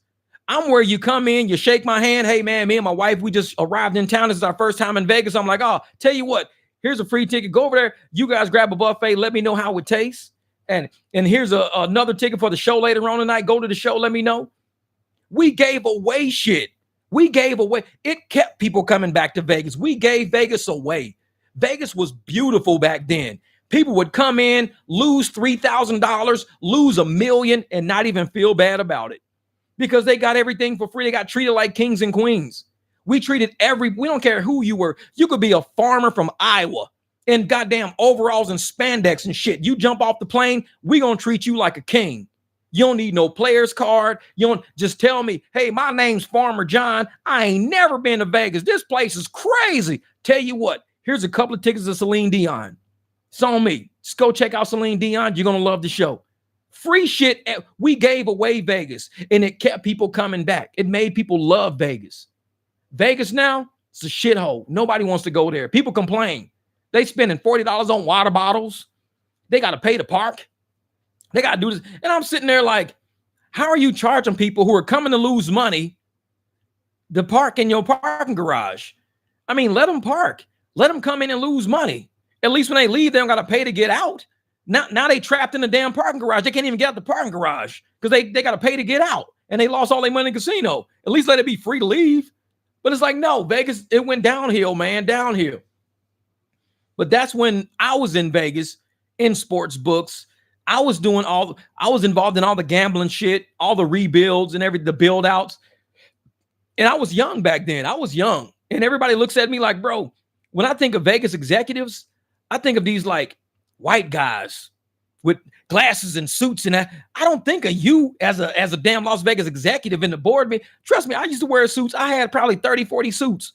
When I walked away from corporate, I gave some of my homeboys that was the same size as me, I gave them suits, $600 suits, $500 suits, $300. I was giving suits. I went to the Goodwill, dropped off a ton of suits at the Goodwill because whatever suits nobody took, I kept probably 3 to 4 suits. That's all I kept, 3 to 4 suits. I gave away every suit I had. Gave away Bostonian shoes, nice ass fucking Stacey Adams shoes. I was giving away shoes and everything because that's was my job for 20 years. I was corporate. I had a lot of clothes, man, and I wasn't going back no more. So when I gave all my shit away to the Goodwill, Goodwill was getting $300-$400 suits. Here you go. $600 suits, tailored. Here you go. Just dropping them off in the Goodwill bin. Motherfucker probably bought them suits for $30-$40, not even realizing you wearing a $600 suit right now. You bought that suit for $30. That's a $600. A Las Vegas executive used to wear that suit. I used to do that all the time. It was time to go.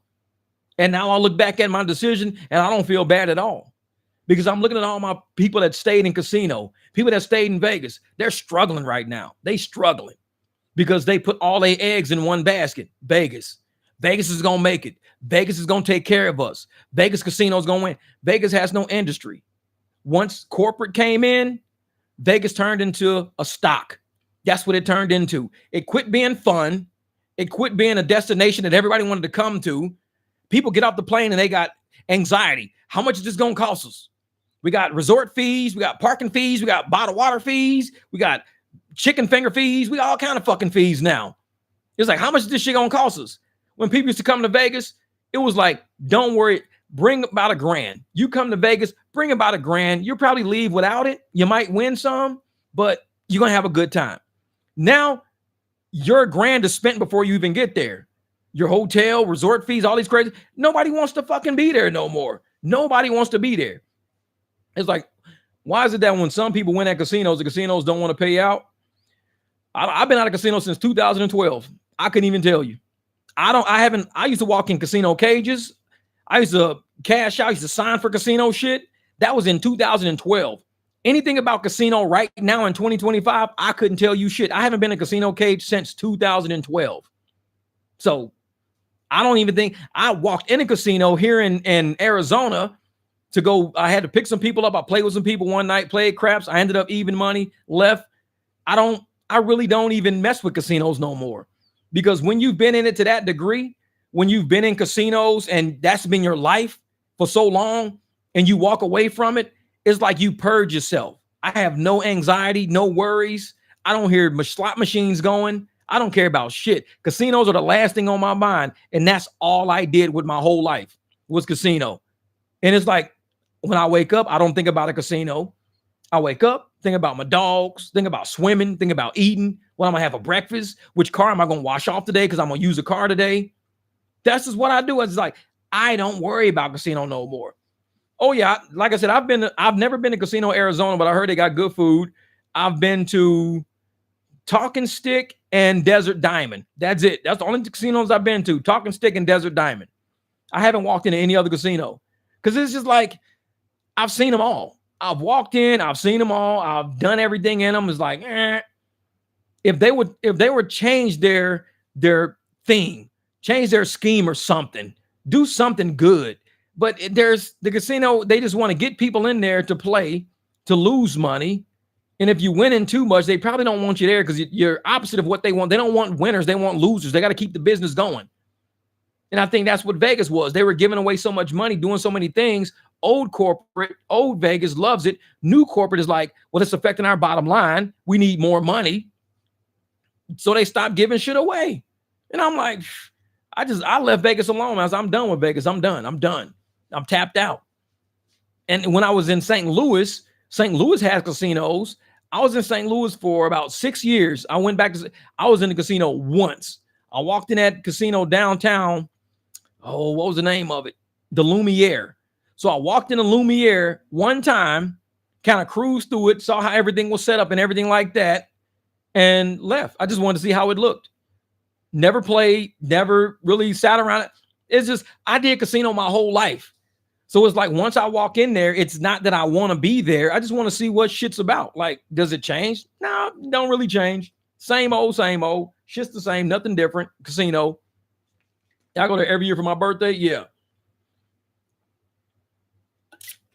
Yeah, I hear that. Casino Arizona has good, cheap food. And that's what everybody keeps saying. Jeff, man, have you had the breakfast at Casino Arizona? It's like a steak and egg breakfast. I'm like, no. I cook at home all the damn time, man. It's like, but I heard it's cheap. It's cheap enough to where you could actually afford it. It's not going to really break the bank to go eat at Casino Arizona. Where me, I cook at home. Like I got a rack of ribs I just threw in the sink or whatever. So I got a whole rack of ribs I got to end up grilling over the next day or two. So I like to, do my own thing. I just don't eat out too well.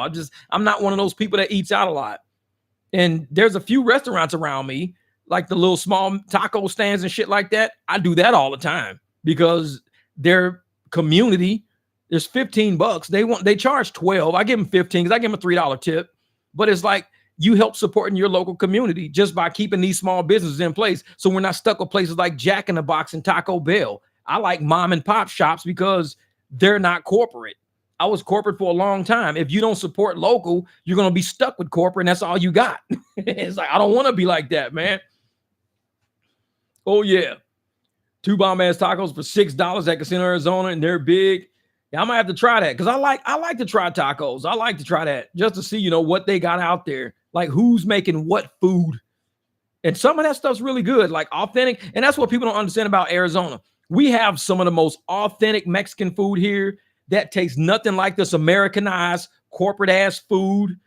When you eat authentic Mexican food, it's a totally different, even the aftertaste is different. You don't get that plasticky, corporate-y, weird aftertaste. That it's like, this is how corporate food tastes. When you eat it, it's like once you swallow it and you wait a couple of seconds, you have to eat it again to get that taste back.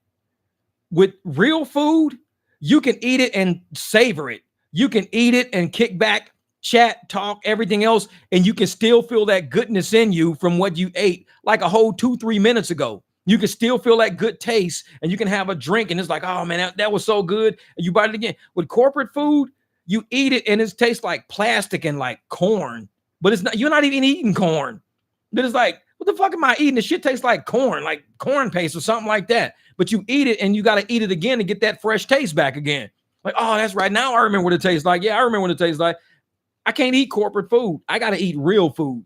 Because real food, man, that shit will stick with you for like a good 5-6 minutes. You ain't even bit the shit in 5 minutes. You can still taste it. It's like in your taste buds. And like, man, that shit tastes good. No preservatives, no aftertaste, no weird shit. Tastes like wood. Tastes like I bit a pencil. Like, what the fuck you doing? I'm eating pencils, man. Dude, that was a whole damn taco. That shit was a pencil. No, Darius says, I got a buddy, stays in AJ, and they got taco business. Shit. Hey, we might have to take the Jeep out to AJ, man. We'll roll a Jeep out there, tops off and everything. We'll stop by the taco shop, see how that shit tastes. That's what we do. Tell them we support local, bro. We gonna cruise to tortilla flats or something. Stop, eat tacos. And that's how we support local business. And we'll do a live stream from there. Shit. We'll say we live streaming live from the taco spot right out here in AJ. This is what it looked like. And everybody gonna be like, I'm going to Arizona. I'm going there. She said Apache Junction too damn far. Kelly, you can tell you've never driven back and forth across America a few times. You know how many times I've driven back and forth across America? I have driven to Virginia with a trailer, with that truck on my big ass Escalade with my big ass motorcycle trailer full of bikes. I took in that shit way out to Virginia.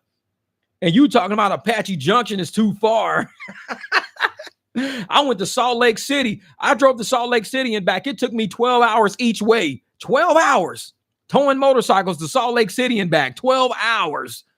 You talking about some Apache Junction. Apache Junction is like 45 minutes. It was like 45 minutes to an hour. I've driven to San Diego back in the same day. Going to San Diego in the morning, you ride your bikes, kick it out, and you come back late at night. You're back at home. I've done it to LA from Vegas. I don't know how many times. To me, too far is when it takes more than like maybe a couple of days. That's too damn far. But if you tell me something takes like 2-3 hours to get there, I'll consider it. 2-3 hours. I've driven to Vegas and back in the same day. It's not a bad drive because you could spend 2-3 hours in traffic just around Phoenix going from place to place. But it's like me, I'm like, I don't know, 45 minutes. It depends on what I'm doing. If I'm just enjoying the ride, 45 minutes is not that far. I'm enjoying the ride. It's like, man. Chris said, when the last time you were live?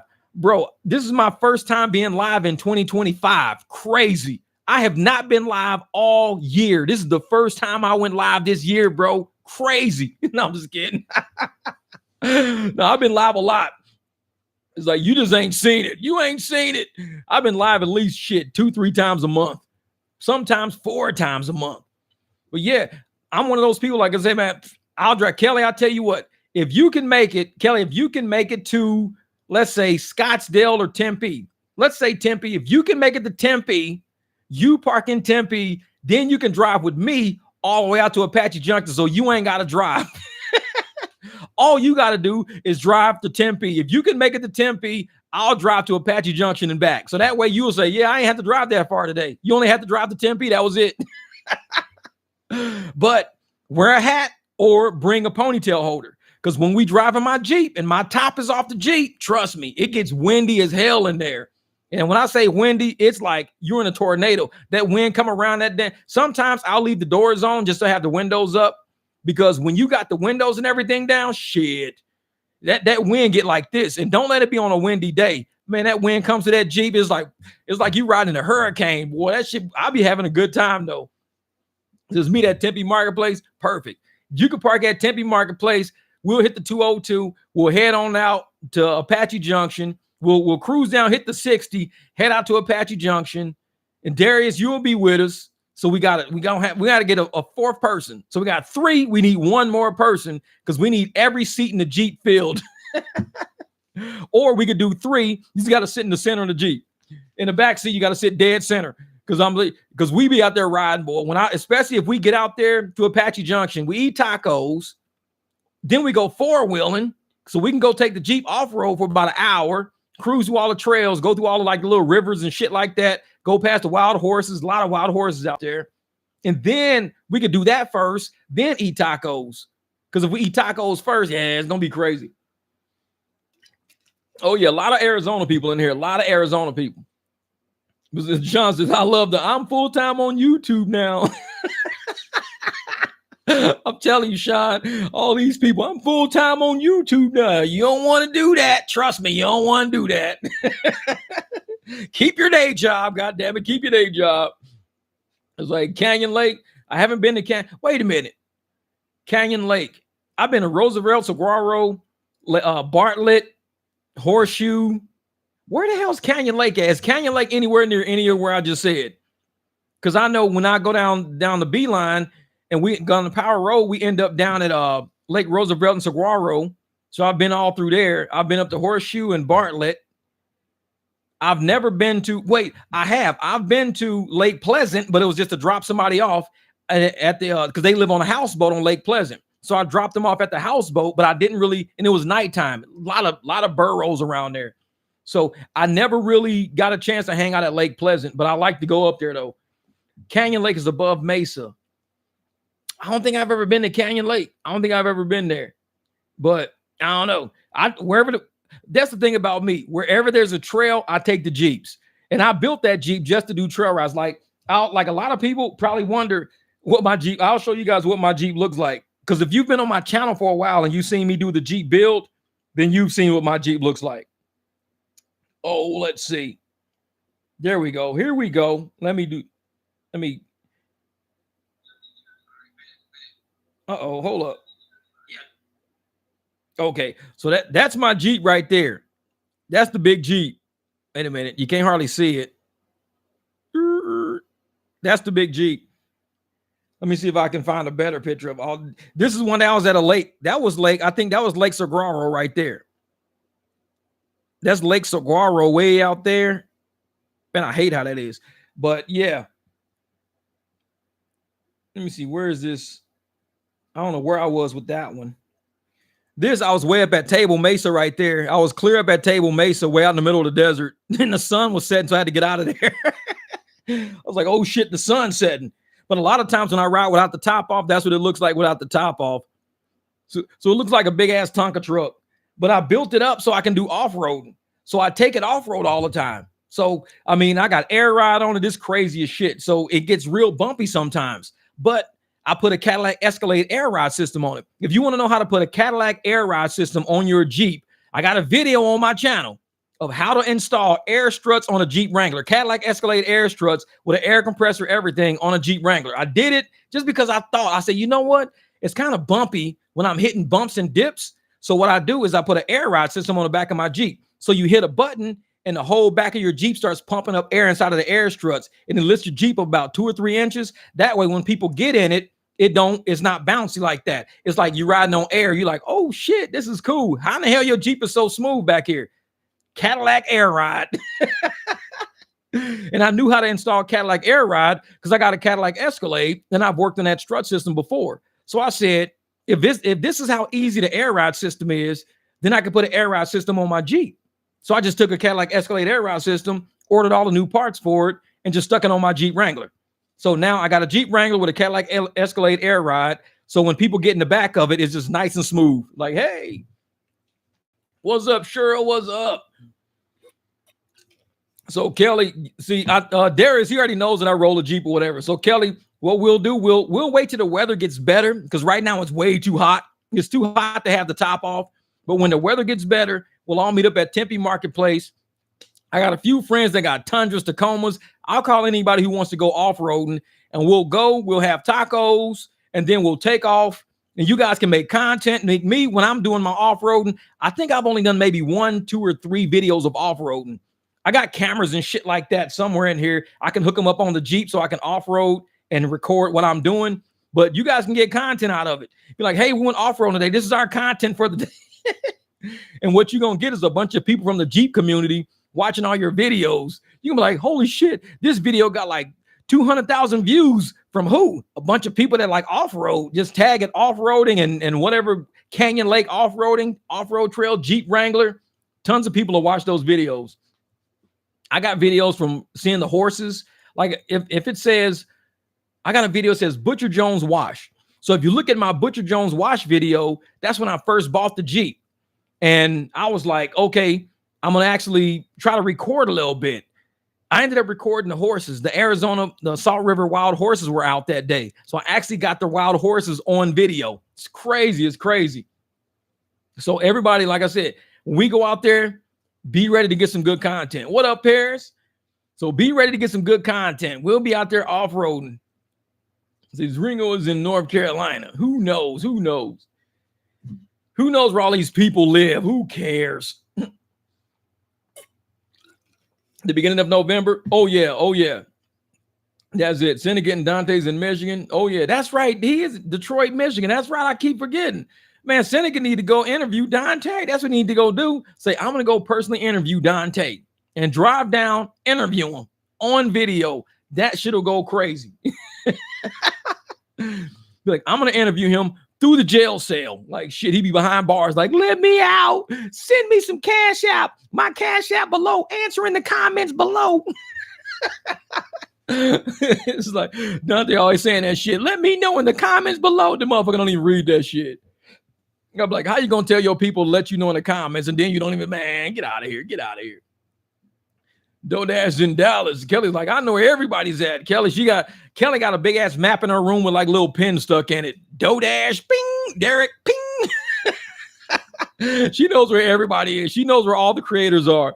You need to have a map that's saying where the creators are. Think Dante's where DDG came from. Yep. So is he in jail? I don't know, honestly. And this is the thing when I think about Dante. I think Dante, like I said, I think he's in a mental facility. But not only that, I believe somehow Leo's mom is involved. And this is why I say that. Like, I was going to do a video about it, but I'll tell you guys right now why I think Leo's mom is involved. I think the interview that his ex did, that Yasmin. So his ex Yasmin did an interview on Trey Watts TV. So Trey Watts TV, we all kind of took that video and showed everybody. Now, I think Leo's mom probably saw that video, saw lipstick on there, saw lipstick video about what happened with Leo in the car when he like blew up on Leo, when Dante blew up on Leo. And I think Leo's mom got involved and decided to contact somebody regarding that video. But not only that video, but also the video of Yasmin. So I'm sitting there looking at how everything is playing out and how Hannah's not posting either. Because I believe if Hannah posts, then it will give insight that something is going on deeper than just money and YouTube with this couple. And they don't want to let people know that I believe, either child protection, mental health agencies, there's a lot of people involved in what's going on right now with his channel. And I think what they're going to do is just not post at all, because there's no reason for Hannah not to post. No reason at all for Hannah not to post anything. No reason. The only reason for her not to post is because she don't want to alert somebody outside of YouTube of things, just things in general. She don't want to alert people outside of things in general. And that could be Leo's mom. That could be anybody who knows Leo's mom. And they're trying to protect not just their marriage, but the integrity of what they stood for. Now, the truth is eventually going to have to come out. Whether or not they ever return to YouTube, that's to be seen. A lot of people said they were coming back September the 1st. Oh, he taking 2 weeks off. He coming back September the 1st. September the 1st done came and went. All the people that said he was coming back September the 1st, you don't even hear from them no more, because they figured they were wrong. They wanted to make content. They were wrong. His cousin said, oh, he's gone for at least 30 days. He said that he's gone for 30 days, at least 30 days. So I'm thinking 30 days. All right, minimum 30.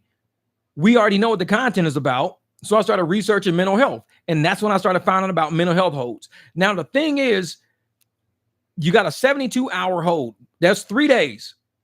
So everybody saw on Dante's channel, everybody saw this. He was missing.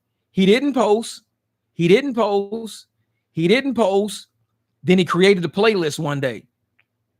So he actually had access to his account one day to make a playlist. He didn't post. He just made a playlist. And then he disappeared again.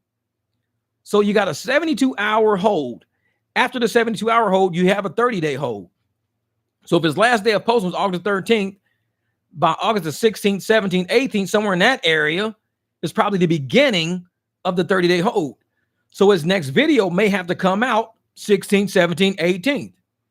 So we'll see whether or not he drops another video in the month of September. But I believe the fact that Hannah's not dropping gives me an indication that something is way more wrong than just them not wanting to post. They can't post, or it's not really can't post, but they know if they do post, it's going to fuck something up.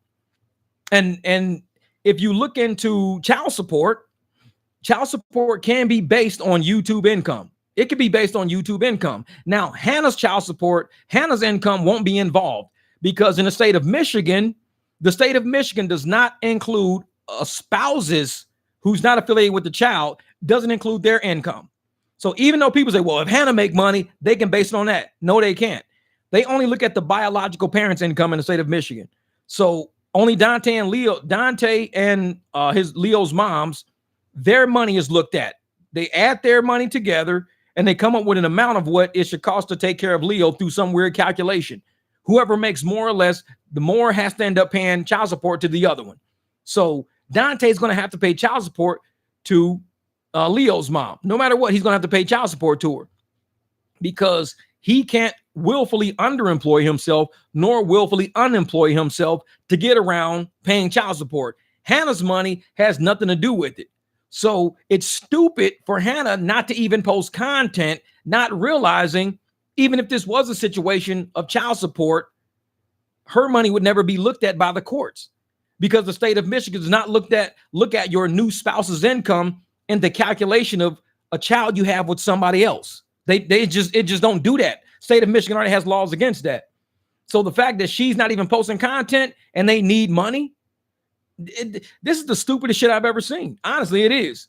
2 people with YouTube channels, 2 people with followers, 2 people have people who want to watch their content to see what the hell is even happening with them, which is giving them views, which is giving them AdSense revenue, and they're not even taking the money.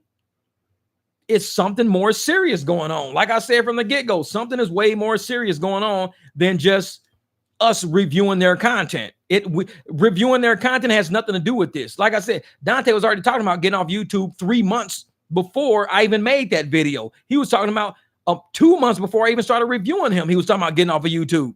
So there was something that was going on within their own channels and their own life that they didn't want to talk about, which is why they were trying to get off of YouTube. Child support? I don't know. A lot of people were saying he was trying to get around paying child support. Even if he was, Hannah would be stupid not to do YouTube. Now, the only reason that Hannah wouldn't do YouTube, this is my thing. The only reason why Hannah wouldn't do YouTube is if Dante set up her channel using his credentials. Like if all of her AdSense money was going to his bank account because she didn't have one, then her channel will be constituted as his revenue, even though it was under her name. You can't abate, the calculation if you set up Hannah London's whole channel, but Hannah London's AdSense revenue and everything else is linked to your bank account, because the AdSense account will be under Hannah's channel. That's it. Her AdSense account is her AdSense account. If he created another channel and he linked the AdSense accounts together, then that's something else. Now they have linked AdSense accounts. But because she had a video saying how much she made, then I'm thinking she had her own AdSense account. Says, you be good speaking politics. I talk politics a lot. Yeah, because that's terrible, Quinn, because you don't want to pay. Yeah. And I think her channel is somehow something he created. So he created it. It's probably linked to a bank account that he has access to or authority over because they're married and it was his idea. And a lot of people do that. If it's somebody's idea, even though they're with you, and they think, and he's a narcissist, he likes to control shit. He's probably like, since it's my idea, since I know YouTube, since I know what I'm doing with AdSense, let me link this to my account. I'm the husband. I'll link it to my account and it'll come to my bank instead of her having her own money. Even though it shows her own AdSense account number, you can link it to the same exact bank account. AdSense don't care what bank account is going to. They just want to make sure certain YouTube channels are linked or not to it. So now that he has access to her money, he controls it. If the state was to look at what was going through his bank account and they see that even 2 Google payments were coming, not just one from his account, but also from her account, where are these 2 accounts coming from? Oh, that's her money coming into my account. Well, if it's her money coming into your account and you have authority and access to use her money, then it's constituted as your money now. That's how she can screw herself, by him taking over. Because even the Neptunes, Pharrell Williams did the same thing. When they created the Neptunes, Pharrell did all of the trademark paperwork. He did all of the shit. It was 2 people with the Neptunes. It was him and his Asian guy. I can't remember his name, but it was 2 people. Now, the Neptunes have always been 2 people. They've always been 2, never been Pharrell by himself. But when he did the copyright and trademarking and all the shit, he only put his name on all the paperwork. So his partner, the second half of the Neptunes, got kicked out. So even though they were still a group on paper, the back end had Pharrell Williams as being the sole beneficiary of everything under the Neptunes brand, which is why you now see NERD came out. NERD came out, then Pharrell Williams came out. The Neptunes don't do nothing no more because the Neptunes is in litigation right now because of what happened. When you do shit on the back end, even though you see 2 people up front, there's paperwork on the back end that you don't see. That paperwork on the back end is what attorneys are going over. So the Neptunes is really Pharrell Williams, but Pharrell Williams is also his own name. So he got Pharrell Williams, he's got the Neptunes, he's got NERD. But NERD is something, Pharrell is something, and Neptunes, they're all 3 entities, but you got one person dragging money from all 3. And that's what attorneys look into. Where's the money eventually ending up? So even if Hannah did have her own channel, her own shit, her own AdSense number, where's the money eventually ending up? That's what they're going to look at. Where's the money going at the end of the day? And if they say, well, it's going to Dante, then we need to put that into the calculation. So Dante can be like, hey, babe, don't do content no more. Why not? Because they're going to use that as a calculation. Why? Because it's ending up in my bank account at the end of the day. They're looking at where does this end up? And because it's ending up under my name, my account, they're going to start charging you for your content. So basically your content and my content will be paying my child support.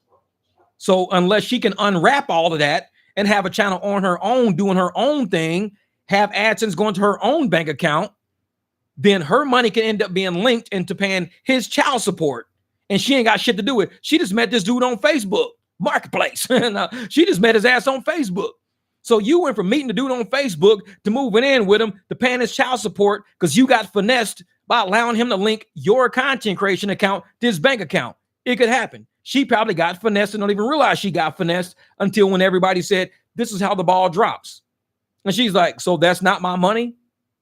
Not really. Not really. Once you married him, it became y'all money.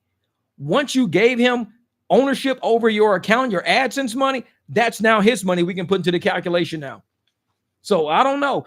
The reason why they both aren't creating content throws me. That throws me right there. That lets me know some serious shit went on. And I'll end up dropping a live stream sooner or later. Like I said, I'm going to end up dropping a live stream or a video really detailing the intricacies of the next plays that Dante has, because he don't have a lot of space right now. He don't have a lot of plays to make. The fact that he's been out of the algorithm on his channel, out of the algorithm for almost a month. Like I said, in about 3-4 days, it'll be exactly 30 days he'll be out of the algorithm. We're the only ones keeping his name in it. Our content, our channels are basically taking over his part of the algorithm. If he was to drop a video, he could drop one. It would pop up on the first of his name. All I got to do is drop one right after him. So the moment I drop a video after he drops one, I could take over the content.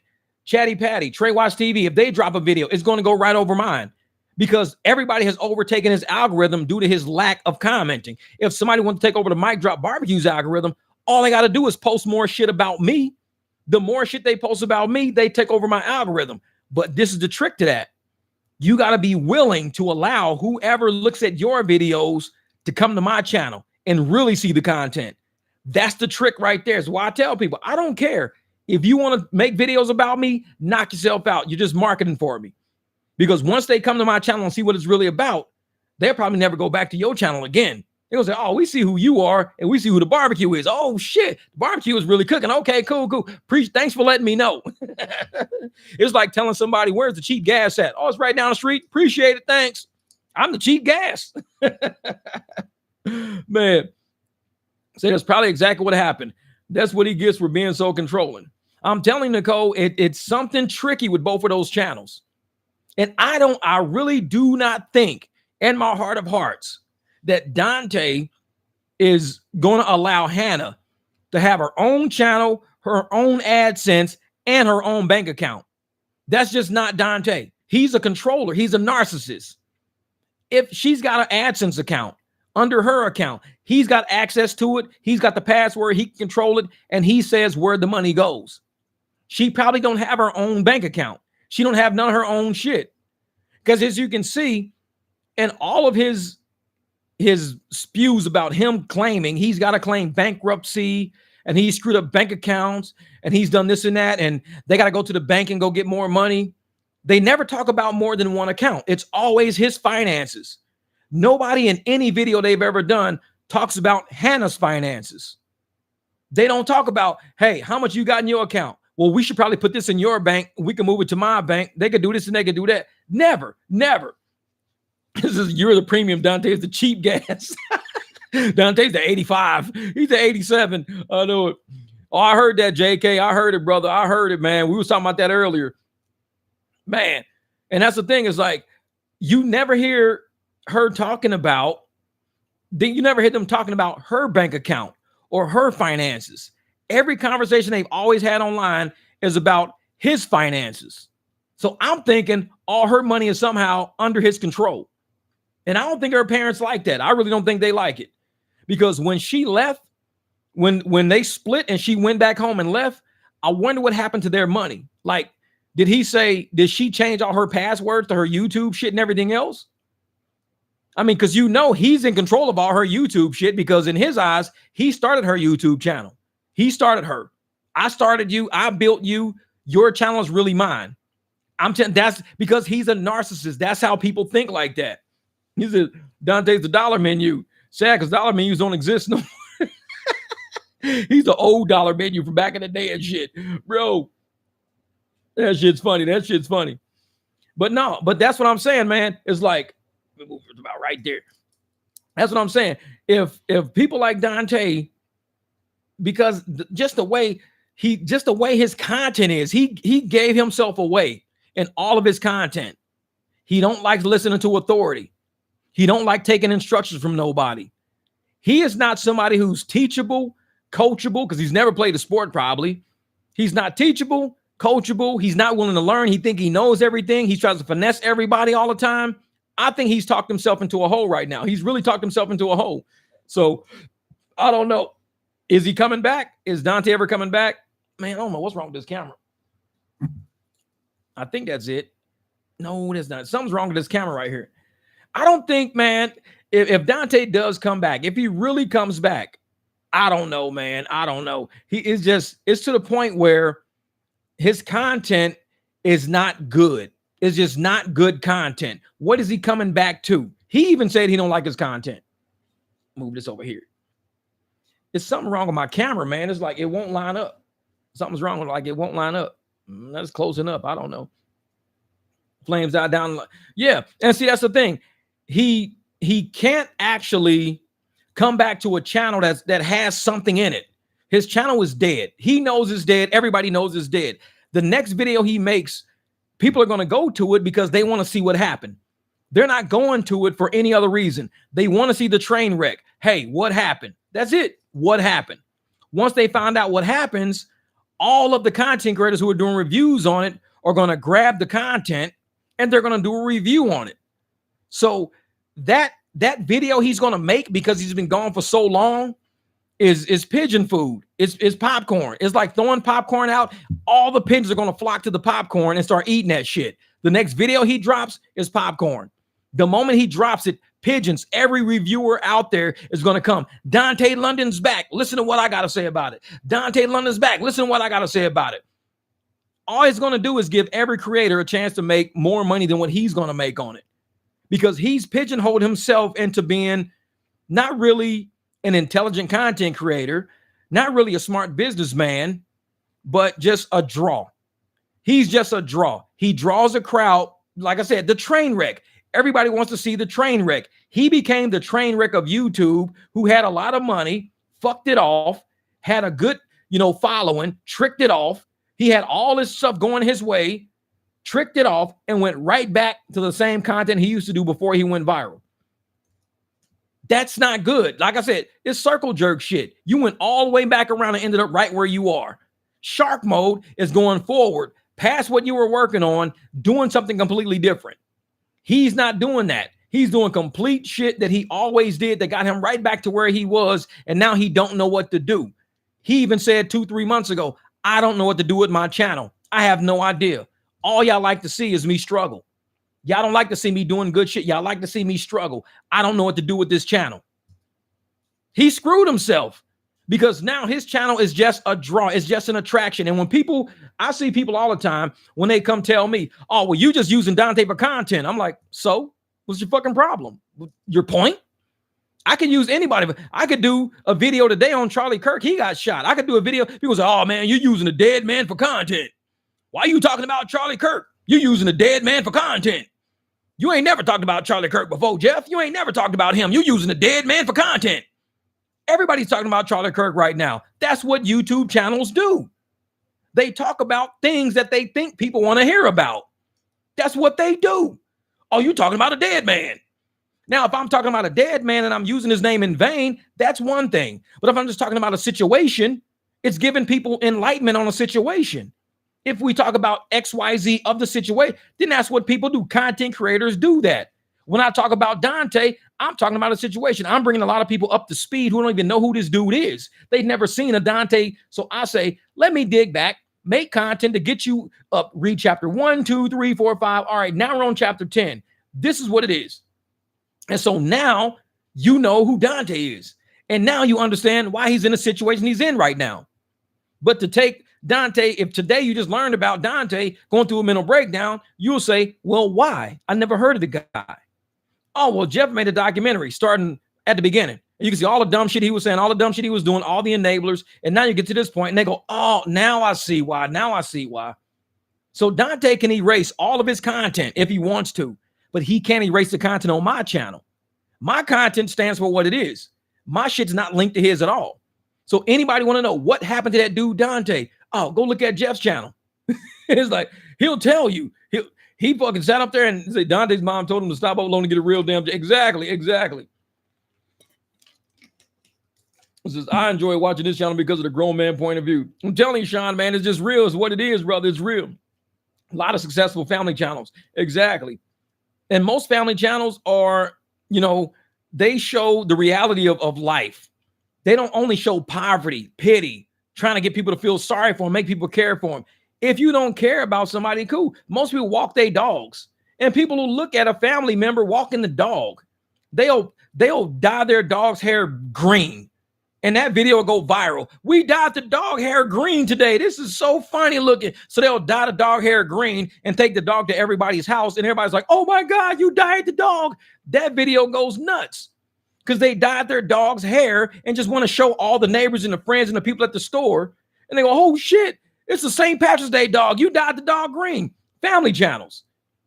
They don't got to upload a channel, talking shit to people and this and that. And, I don't care. I don't want no job. I don't listen to nobody. That's not a family channel. That's a shit channel. It's bullshit. I don't listen to authority. I don't care about what nobody say. That's not a family channel. It's a channel that has a family on it. Way different. Way different. Let's just make a video on it. Yeah. So when people sit up and they tell us, most of us creators out here, oh, well, you're living off other people's content. You're making a video about somebody, this and that. I don't care if you don't want to see it. Don't watch. Oh, you're obsessed. All your videos about Dante. Apparently you watching it because how would you know? And if you're watching it, I appreciate you coming through to watch it. But if you don't want to watch it, don't see it. Your opinion about me ain't going to change me. I mean, there's channels out there who have been talking about political figures for the past 4 or 5 years straight. And that's all they talk about is certain political figures. Nobody says, man, you're obsessed. You're this, you're that. You're only talking about one person. Well, I'm talking about what's in the news. I'm talking about what's going on. With Dante is different because he's not in the news right now.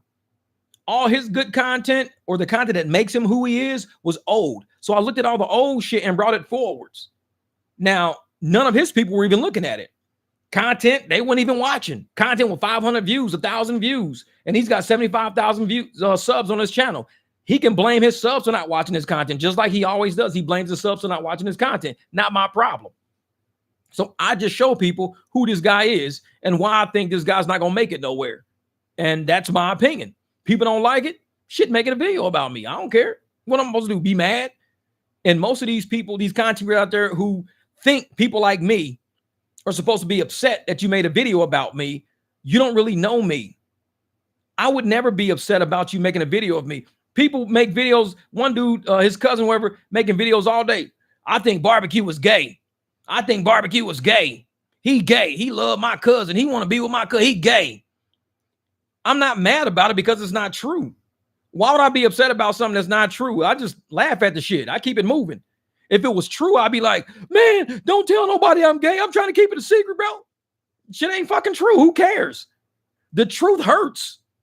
So I'm sitting there like, everything I say in my videos hurts all these fucking people. So apparently I'm telling the truth. The shit they say about me don't hurt me because they know it's not true. It's bullshit. But I'm like, say it. It's going to keep people coming to my channel. Oh, barbecue gay. I think he gay. He over here liking my cousin. He obsessed with my cousin. He love my cousin. And people just come to my channel. Oh, man, your content's funny as hell. I see what they call you gay now, man. They mad as a motherfucker. I'm like, I know it. Because I'm saying true shit and it's pissing them all off. When you say the truth hurts. The little weird shit, I laugh it off. Whatever. Say whatever. It don't make a difference. It's only going to bring people to my channel. That's it. And that's how you can tell, man. He is, man. He on a special for real, man. And that's another, you could tell he a London because his teeth too fucking big for his mouth. He probably got gaps between each fucking tooth because he's smacking every time he chew. Yeah. That barbecue, he gay. Barbecue gay. He love my cousin. He gay. Yep, he's fag. Yep, that barbecue's fag. It's like, shut the fuck up, man.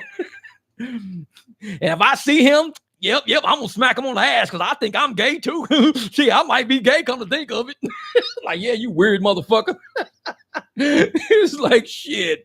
And I'm just dropping videos on the ass every day. He better not make another video about my cousin because that shit gay. I know it talking like you, man, dude is crazy as shit. And I'm like, I don't think it's good. Who knows? This motherfucker, he got everybody claiming to be his fucking cousin, man. Who cares about this motherfucker? And I'm like, every time they make a video, I say, for every video I'll make about me, that means I got to drop 2. Because people are seeing y'all videos and they're coming to look to say, what is he talking about? So they come to my channel. I got to give them something to see. If you sending them over here, I got to give them a show. You can't send people to my channel and me not have content about the shit. So you making content about me? Welcome to the barbecue. Sit down. Have a plate. Shit's about to get hot around here. Be ready. It's like, I'm not going to not give you content. Yeah, you better stop talking about my cousin while I'm eating my chicken with syrup and shit all on it. Motherfucker pouring syrup on chicken. Yeah, I got chicken with syrup. Yeah, chicken with syrup with a little barbecue sauce. Yeah.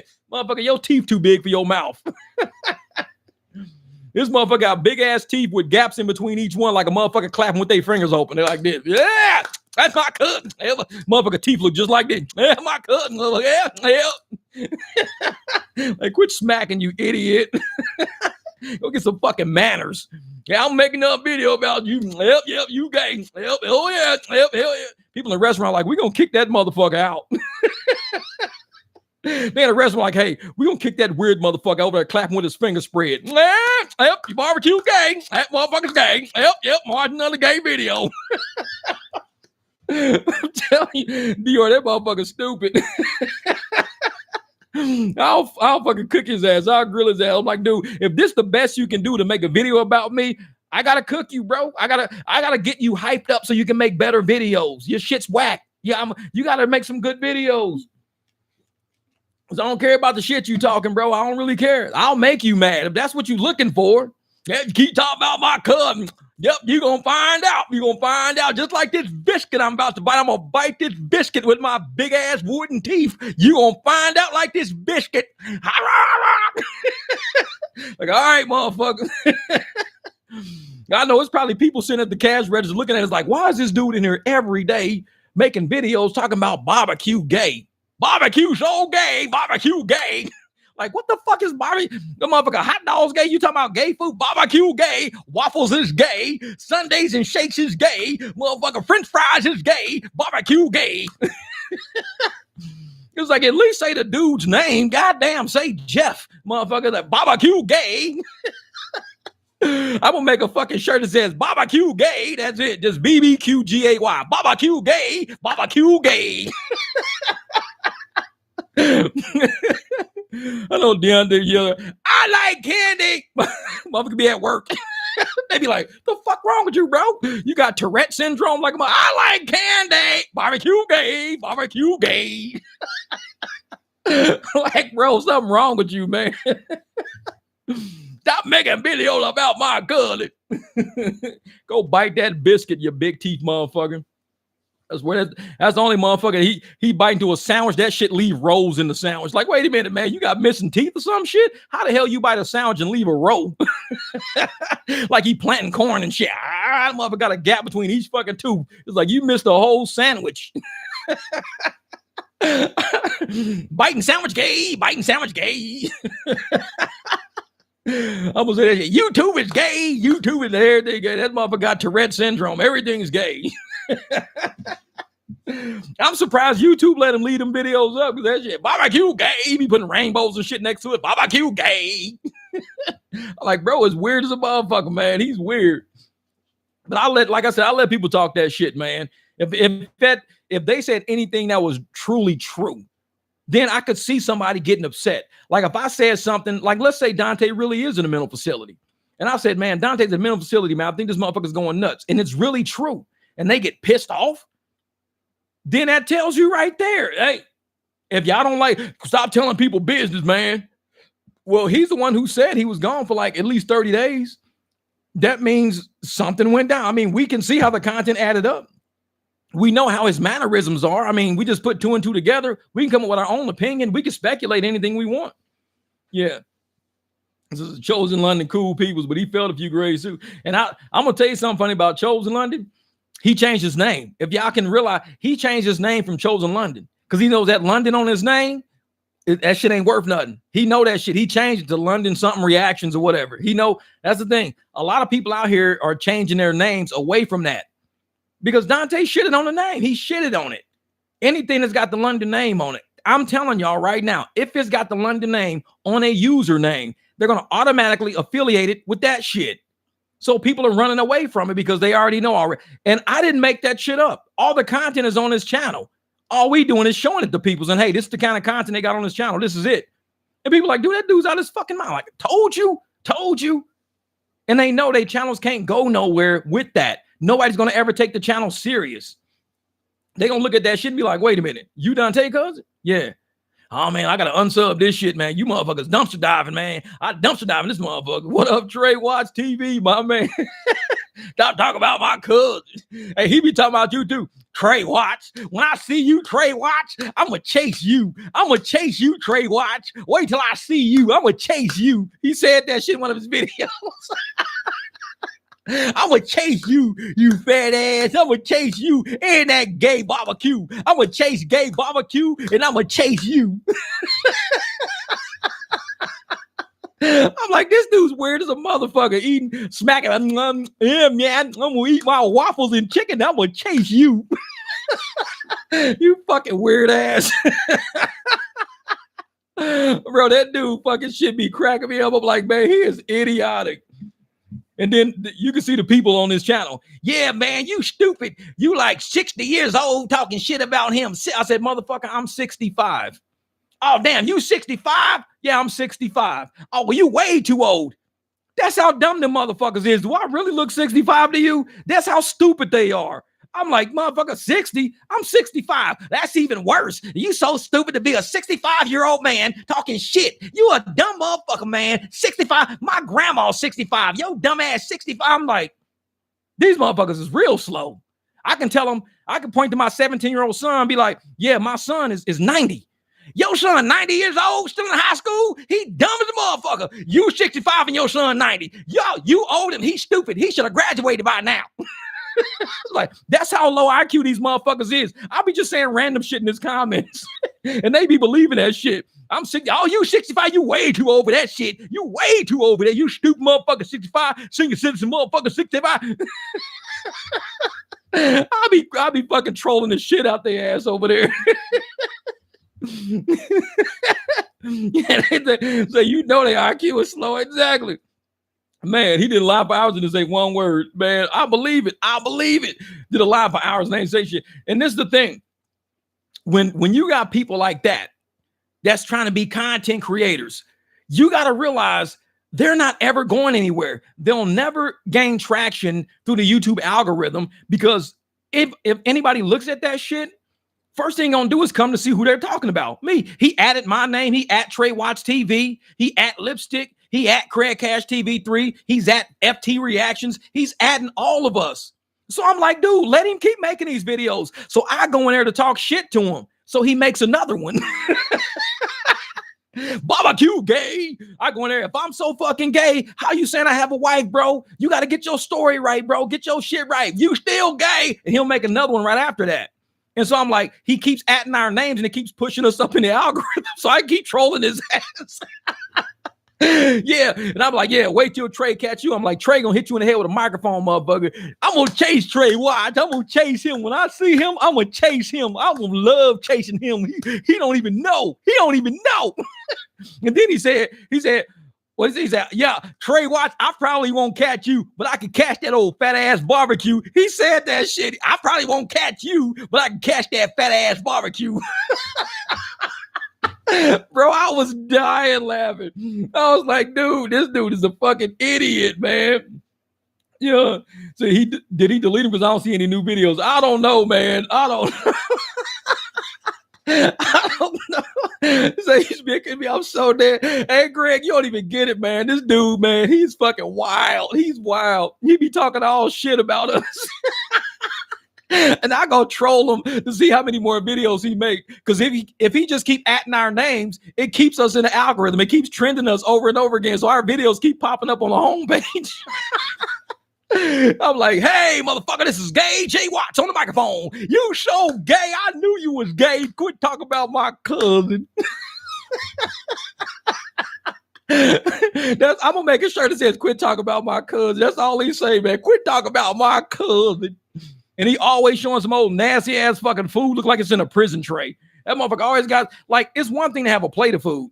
His food looked like a cafeteria tray every time, like a little old cafeteria. And he's over there eating the shit. He started saying shit, because he'll try to say, he'll take a picture of the food, and when the video start, he'll go, yeah, today is smothered chicken, gravy, some wings, and I got some green beans on the side, barbecue gay. And he'll say that shit. And he'll go right into some bullshit after that. Because yeah, this is chicken fried steak, some barbecue sauce on my mustard, my mayonnaise, and my French fries, and I got a biscuit and barbecue gay. Quit talking about my cousin Trey. Watch TV. I'ma catch you when I see you. I be like, dude, how do you go from talking about food straight over to bullshit? He be killing me, man. He be killing me. This Jeff was a menace in high school, bro. Oh man, I used to get into so many fights, man. Especially in Memphis, we used to joan on people all the time. We sit there and just joan all day. People be mad. They be ready to fight, and I don't even start the shit. I'll be just like kicking back, relaxing, laughing, joking. I could be joking about anything, dirt. I could be talking about dirt.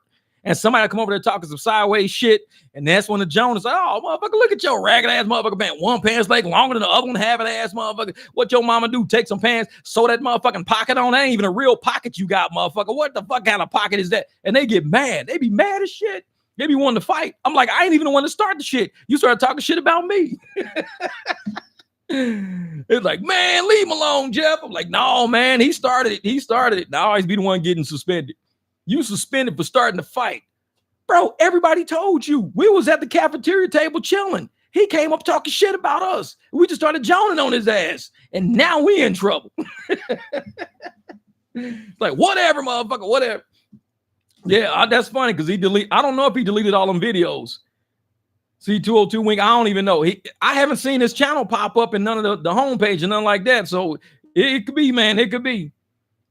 And it's funny because he was saying something, and I said, "Hey, bro," because on one of his thing, I said, "Dude, look at you, got your little 1,000 views on your little short. Look at you, got 1,000 views, and you went from 59 to 60 subs." He was mad as a motherfucker. I said, "You got 1,000 views on a short, and you went from 59 to 60."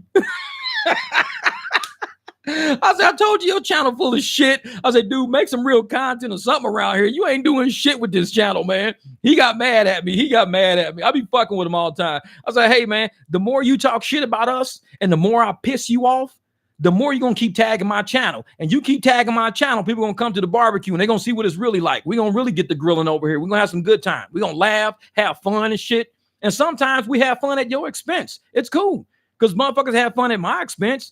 They talk shit about me. They call me names, call me gay, say my content suck. They say all I got is a ragged ass microphone and I ain't even got a studio. I don't care. Keep talking because I can talk too. And we can both trade back and forth. And we're going to have a good time doing it. Like I could give two shits about people talking about me. It's how we grew up. If I made it this far with people talking shit about me all over the place, and we still alive to this day, laughing, having a good time, talking shit about each other, then it ain't nothing wrong with it. It ain't nothing wrong with it. It's just how we do. You know, like I said, it's comedy shit. You roast each other back and forth. You joan on each other back and forth. You keep it moving. The only people pissed off are the ones that I'm telling the truth about. Those are the mad ones. Like you've never heard me on my channel call anybody a hater. The only haters I got on my channel are the people who call the apps to try to get me kicked off so that I don't get paid. They be like, oh, yeah. They try to get me kicked off the Uber and Lyft app so I don't get no money. That's a hater. Somebody trying to block your money is a hater. Whose money have I ever blocked? Every time I've said, if I'm talking about you on my channel, it's going to get you into the algorithm. It's going to get you some views. So I'm helping you get money by talking shit about you. I'm helping you because people are going to want to go see who I'm talking about. I say, who the fuck is he talking about? They're going to go, so you getting views off me talking shit about you. I can't be a hater if I'm helping you get money. Now, if your content sucks, and people go to your channel and they realize it sucks, and you just fuck yourself. Because now you talking about me and I'm talking about you, and you ain't got shit to stand on. I got shit to stand on. So it's gonna just be like that. But that shit don't bother me. It don't bother me when people talk shit about me. It was like, whatever. And I think that's what bothers them even more, is that I have a high tolerance for bullshit. Like, okay, Jeff, you ugly. Okay, you old head. Okay, you gay. Okay. It's like, motherfucker. And that's what I said. If I'm gay, why you keep saying I got ex-wives? Like, that shit don't make sense, bro. It's one of the other ones. Either I'm gay and I'm married to dudes, or you keep saying my ex-wives all the time, but you saying I'm gay. Like, this shit, something don't make sense, bro. What are you saying? What are you saying? So every one thing, people supposed to be like Dante, his ass can't even take good feedback. He get offended at everything. I'm telling you. And that's me, Dior. Even on my channel, I get criticized for the way I do repairs. I put NICs on BMW spark plugs. And people blow up about that shit. Bro, you ain't supposed to put NICs on BMW spark plugs. Well, I say, man, you know what? I've had this BMW for 3 years now. I've done this shit twice. My cars ran fine the whole fucking time. No spark plug ever got stuck in my engine. No spark plug ever came out of my engine. No spark plugs never not worked. What is putting NICs on my BMW spark plug supposed to do? Tell me, because you ain't telling me shit. All you keep saying is, bro, don't be putting no NICs on no BMW spark plug. Why? What is it supposed to do? Tell me. Because I've had my BMW this whole time. Bought it with 36,000 miles on it. I'm at 116,000 miles. What was it supposed to do in that time frame? Because I'm still driving it. What is it supposed to do? Tell me. These motherfuckers, they go ghost. Because they know I'm a real person. I'm not no lazy ass content. I'm going to check that shit in my comments. You can talk shit about me all you want in the comments. I'm going to come back at you and ask you why. That's all. Why? Why can't I do it? Dude, don't do that. You telling people wrong thing. Why?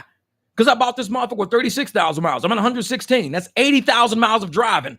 What was supposed to happen to my BMW? What was supposed to happen? Because you ain't telling me shit. You're just saying don't do it. What's supposed to happen? Finish that fucking statement. What's supposed to... And they just disappear because they know I don't fuck around like that. Criticize me all you want, but I'm going to ask you why. Why are you criticizing? What's supposed to happen? Tell me. These motherfuckers, oh, man. They get scared and getting the cutting comments off, making videos crying and shit. Yeah. Because if any of these people said, oh, this is going to happen, go to this video right here, and this dude's video will show you what happened when he put NICs on his BMW. If I go to the video and I see the spark plug exploded or some weird shit, and I go, oh, shit, I didn't know that was supposed to happen. It'll explode? Yeah, NICs catches fire because the way the BMWs are manufactured, it got the spark like this way, and it's a GDI, and it's got this and that. The NICs catches fire, and it blows your whole side of your engine up. Then I would stop using NICs on my BMW spark plugs. But that shit ain't never been told to me. I just made that shit up. Now, if that really was going to happen, you should be somebody to tell me that. But just to tell me, don't put NICs in your BMW spark plugs, I'm going to ask you why. Tell me why, because I don't know you from shit. I'm the one who works on all these cars. I'm the one who drives them. I'm the one who can prove what all these cars do. And you just a fucking name in the chat. Why are you telling me this? Who are you? Are you a BMW tech or just some random motherfucker who just happened to get on YouTube today? I don't know you. Tell me why. And they just go ghost. They just disappeared. They just stopped talking because they know they ain't got shit to say for real. They just thought I was that guy. Oh, really? I ain't supposed to. Okay, let me stop doing that. I'll stop doing it. I'm like, dude, why? Tell me why. When they told me that my Jeep, they said, don't put a supercharger on the 3.8 engine because you'll blow the engine up. I said, why is that? Because it's a 3.8. 3.8s usually don't run superchargers. And that supercharger is a 700 horsepower supercharger. It's a 700 horsepower supercharger for an engine that's not supposed to go over 380 to 400 horsepower. That's it. So I got a 700 horsepower supercharger on a 400 horsepower engine. So when I got to the tuner, guess what? The tuner is smart enough to know that. The tuner says, I can't tune it more than this. He tuned it to 370. He says, I can run it at 370 horsepower. That's as far as I could take it. Knock yourself out. We changed out the fuel injectors. We did everything we had to do. He tuned it to 370. I got a 700 horsepower supercharger on a 400 horsepower Jeep at running 370 horsepower when it came stock at 155 horsepower. People's like, why? Why would you do that? Why wouldn't you just run a full 700 horsepower? So I can blow my fucking engine up? I'm like, I'm not stupid. You take it to a tuner shop. I didn't even have to tell the tuner nothing. I got to the tuner. The tuner was like, you got a 3.8? Yeah. Well, I can't tune it over 400. I was like, that's fine. He said, because if I tune it over 400, you might blow your heads. You don't got forged pistons. You got none of this stuff, do you? Nope, it's all stock. I can't tune it over 400. I said, okay, that's fine. His name's Tim at Exact Dyno, XACT Dyno over in Tempe, by our Tempe Marketplace, Exact Dyno. He told me he couldn't tune it more than 400. He stopped at 370. He said, this is as much as I can do. And I was like, that's fine. There you go. The engine's not going to ever blow up because it won't put out more than 370 pounds of horsepower. That's all it could do. It can't do more than that. So when you got a smart tuner, you have smart people around you, all the idiots on YouTube coming on my channel, you can't do that. On Facebook, you can't do that. You're going to blow that engine up. You don't know what the fuck you doing. You are an idiot. I've been driving that Jeep for over 3 years with that supercharger in it. I put that supercharger in 2020, either 2020 or 2021. So it's been 4 or 5 years I've been driving that same Jeep with a supercharger that all these idiots on Facebook and YouTube said is going to blow my engine out. I drive this shit all. I just pulled it around from the driveway to here the other day. Engine ain't blown. Who the fuck uses max horsepower? Who uses max horsepower every time they get in a car? You use horsepower. If I can go from 155 to 370 horsepower, that means my low end torque is crazy. So I swapped out I have got a video where I swapped out my clutch with a 400 horsepower race clutch. It had a stock clutch in it. The stock clutch was slipping too much because the engine had too much horsepower. So I did a video on my channel that showed me putting a 400 horsepower clutch on it now.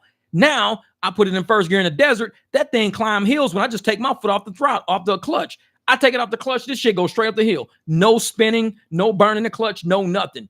When you know how to build something and you know the tolerance levels you can deal with, I'm not running this thing at 370 horsepower all damn day long. No, I use it for the low end torque. 370 is just what it can do. When I'm on the highway, shit, I could use 6 gear now. 6 gear is a dead gear, and I got 37s on my Jeep. Big ass tires, like off-road fucking mud tires. I could put that shit in 6 gear, still pick up. It went 124 miles an hour on the dyno. The most I'll take it is about 80. Because when you on 37s, you want to flip no fucking Jeep at 100 miles an hour. So it went 124 on the dyno. When I'm on the highway, I'm going 80. That's as fast. I just want to keep up with traffic. That's it. With stock tires, I mean, all the stock shit with big tires, you ain't keeping up with no traffic in no Jeep. That's just like driving a brick that's not even aerodynamic. So it's like, shit, I'm putting the supercharger on my shit. Supercharge it, and I did it all in my own driveway. All my videos show me doing it right in my driveway. So nobody can ever say I took all my shit to a shop. No, a shop wouldn't even do it because they don't know how to do. Not that they don't know how to do it. They would have took that 700 horsepower thing and said, we're going to swap out this 700 horsepower for like a 300 horsepower. Just put the 700. That's why my supercharger is so big on my Jeep. I'll show you. The shit is so fucking big on the Jeep. Let me see. I'll show you exactly what happened to it. Oh, where is this shit at? Oh, there. So that's what my engine looked like. That big ass thing over here, that's the supercharger sitting in my Jeep right there. But the supercharger is so big. Let me show you what happened. The shit was funny as hell. I built it so damn big. You can see it right there. It's sticking out the top of my hood. Like that silver thing on the top of my hood right there, the silver piece out the top of the hood. That's the super. I had to cut the hood open so the supercharger is coming out of the hood because it's not made for my Jeep. It was way too big. It was like, why are you sticking a 700 horsepower? I said, just because I want to, motherfucker. It's my Jeep. I own it. It's mine. So I had to cut the whole hood out just so that now the supercharger's coming out the top of the fucking Jeep like a monster truck. But everybody was like, it ain't going to work. It's not going to work. I was like, maybe for you it wouldn't work, but I'm smart enough to do the install. After I do the install, all I got to do is find somebody smart enough to tune it. That's it. I'm a welder. I welded all my brackets. I built the whole setup. I did everything. I can't tune it. I don't know how to tune. That's not my area of expertise. But if you tell me to build something, I can fucking build it. If you tell me fit it in this space, I'll figure it out. So I went and got a bigger serpentine belt, different pulleys. I got Volvo parts, Volvo, to put inside of my Jeep. I had to use Volvo parts and Home Depot parts inside of a Jeep to make this shit work. Made it work. I had to hobble that shit all the way over to Tim. You take it to somebody that knows what the hell they're doing. He can take exactly what I built, and it's not even supposed to be in there, and he can make it work. That dude was smart as shit because for him to take a complete build, I mean, what I did was never done. Nobody's ever probably put a 700 horsepower Pro Charger on a 3.8 engine, custom built. I built it from Home Depot and Volvo parts, custom built it, my own blow-off valves and everything else, and just dropped it off and said, can you make this work? That dude is a damn genius. Now, when people say genius, oh, Dante a genius, Doe Trash a genius, they so smart, they a genius. No. When I think of genius, I think of people like that. I dropped that fucking shit off with him, and I sat in the lobby, and he hooked all that shit up, and he did everything, and he said, listen, this is what I'm going to do. You got a 3.8. I don't want to blow your engine. This is what I'm going to do. And he went through air. I just sat back. Motherfucker, I just dropped it off. I said, I built it. It runs. It runs. He says, well, for one thing, you're going to need bigger fuel injectors. He says, because I'm going to put a lot of air into this thing. You're going to need bigger fuel injectors. You got stock fuel injectors. Okay, cool. I got stock fuel injectors. I put stock fuel injectors, and I even got a video on my channel showing me put stock fuel injectors in. So I put the stock fuel injectors in. You're going to need this. did everything he said, brought it back. He tuned that shit, 370 horsepower. He's like, this is much I would do. He said, if you go any higher than this, you can kiss this fucking Jeep goodbye. I was like, all right. He said, leave it alone. Don't mess with it. Dude is a damn genius. He's a damn genius. That's who when you know exactly, tuning any car is a software. But when you take a car that's got a stock setup on a custom built intake now, you got a supercharger, custom built intake. I had the EGR block. I had everything. I had everything is completely moved around to make this shit work. I had to plug the PCV valve, run an oil catch can, PC valve tap off. Other side, I got a filter on a crankcase. I mean, it's complete. My engine looks nothing like it did when I bought it. And I just dropped it off with this dude. He looked at this shit and was like, okay, this is what I can do for you. And it cost me about $700 for him to tune that. It cost me like $700 to tune it. But all the shit he had to do, that I had to do, he says, you need new fuel injectors, you need a pulley, you need this, you need that. He went down a list and said, and bring it back. Brought it back. But he tuned it that day for $500. He tuned it that day just so I can get it back and forth without it bogging down, because it was bogging. He says, I can deal with what you got right now, your stock injectors, all your shit. I'll tune it right now so you can get it around town and drive it. But because I mean, it wasn't going nowhere. That shit, the max was probably 25 miles an hour. It was so out of tune because it was pushing crazy air with that supercharger. He tuned it. I got it back home. I was driving for a couple of weeks. I was loving it. I was like, man, this shit's cool. It's cool. He says, nope. He says, you're going to need a new clutch. You're going to need this. You're going to need that. I did everything he said do, brought it back. That Jeep been running great ever since. No issues whatsoever. None. Oh, I drive it all the time, man. Winter, summer, I drive this Jeep all the time. And people sit up and they go, there's no way this Jeep should be running. I'm like, well, the dude who tuned it, he tunes dune buggies, race cars, Jeeps way more powerful and bigger than mine. Whipple chargers, big ass Whipple chargers. When you go to his shop, you see Jeeps with Whipple chargers. Them are not the ones you see in the Hellcats and shit like that. He tunes that. My shit is elementary compared to what he does. It was a walk in the park. He knew exactly what I drove up in and that the reason why I wasn't running, how it was going to fuck up, and everything I needed to make it run right. People like that, to me, are geniuses. So when I see people on Dodash channel, on Dante channel saying, oh, these people are geniuses. Dante's a genius. Oh, my God, he's so smart. He's a genius. I'm like, you've never been to a tuner shop, have you? What's a tuner shop? It's like, exactly. You ain't never been to a tuner shop. Go to a shop where they got motorcycles. Go to a shop where they got race cars and shit like that. Those are geniuses. They will take a build that shouldn't even exist, take some shit that shouldn't even exist, and they will make that shit run better than anything you've ever seen before. Those are geniuses right there. So I don't know. My level of genius is different from most of these people. Oh, yeah, man, Dante's a genius. Y'all don't even understand how smart this motherfucker is. Y'all not catching on, bro. He figured it out. He figured out the algorithm, bro. He's smart, bro. Yeah, okay. I'm like, man. No, oh yeah. T said, what do you think about ISO Speed and Kai Cenat? Oh man, I'm glad you brought. And the thing is I kind of view what's going on with them. DDG is involved too. So you got DDG, ISO Speed, Kai Cenat. These are young black creators. These guys' content is based on shock value, craziness, just wild shit. That's what their content is based on. Nothing of value. Like you said, a lot of low IQ people who watch it, who believe this shit. But there was a guy out there, another very intelligent guy, broke down ISO Speed. He went, got detailed information, receipts, everything. ISO Speed has a lot of staged content. It's not unique or authentic. These people, they create a storyboard. They even get all the players involved in the storyboard. So they're talking to people before it happens. And when you see the video, you think these are strangers. They've already been talked to before. They're a part of the storyboard. You can see how fake the shit is, but their content is like Mr. Beast content. It's made for people 18, 17, 16, 14, 11, 12. That's what it's not made for people in our age range.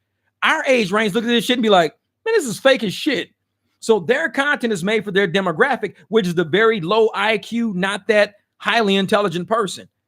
Now, ISO Speed, he got fake girlfriends on his channel. Yeah, fake girlfriends. People who are paid with a contract to be his girlfriend for so many episodes and to do certain content. It's kind of like how Dante wants shit done. He wants a wife for content. He wants a marriage for content. IShowSpeed was already proven to have staged relationships purely for content. That's it. They talk to the women ahead of time, but when you see the video, it's like, oh man, look at this fine ass girl sitting over there. Ooh, let me go chat with her. I'm gonna go see if I can get her number. Walks over there, and as soon as he walks over, he just gives the girl the phone, and the girl just types the phone number in. But you don't realize the girl's a horrible fucking actor. She's a bad actor. She was already talked to ahead of time saying, hey, we want you in content, blah, blah, blah. Okay, tomorrow we're going to come to your job tomorrow. We're going to pay you X amount per episode. We're going to come up. We're going to film from the front of the store. We're going to walk in. You're going to give them your phone number. Okay. And it's a girl for content. She just don't know how to act. So when IShowSpeed went around the corner to talk to her, it was like, hey, what's up? What you doing? Oh, no. She's laughing and giggling and shit. Acting like she can't see the big ass camera sitting there with the camera crew. Here, hey, give me your number. Okay. Type the number in. It was all fake shit. It was all fake shit. And when you see Kai Cenat, his whole circle, these guys around him, they're fucking up his content. He's got a circle of people around him that don't even care about him. Everybody around him is intentionally doing crash out shit on camera, yelling at each other, grabbing each other, acting like they're gonna fight each other. They're doing crash out shock value shit just to create content because they want to create spinoffs. Everybody wants to create a spinoff off of somebody else. How am I going to create a spinoff? Well, first you got to be a character. If you're not a character, it's going to be hard for you to develop a spinoff. If you're a real, true, genuine, natural person, you're not flashy and flamboyant. You're not enough to create a spinoff. You want to create your own spinoff of people who are watching my channel who may want to gravitate and watch yours too. So you got to get animated, hype. You got to stage some shit, act out, act like this, act like that. But in the meantime, they're overshadowing Kai Cenat, his entire stick of how he's been doing shit. So his content is now starting to look real ratchet. Kai's content went from, it's cool, it's funny, he's got people involved, this and that, to all of a sudden, you got Kodak Black high as a fucking kite.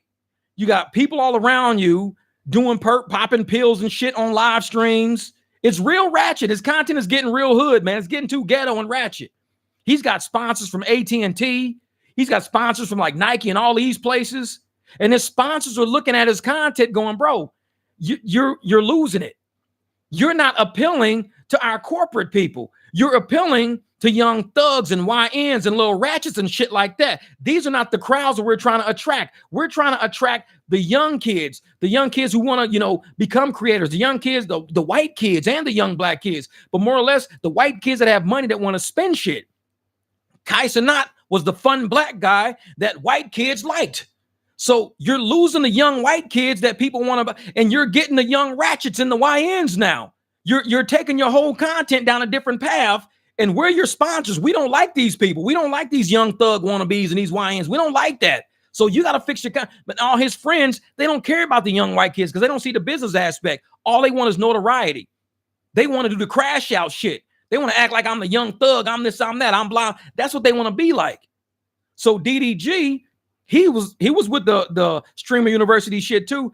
He kind of branched off, and he wants to get into the reality show shit, but he fucked up because his little reality show ended up being pretty much the crash out of his entire career. Now everybody knows he's full of shit.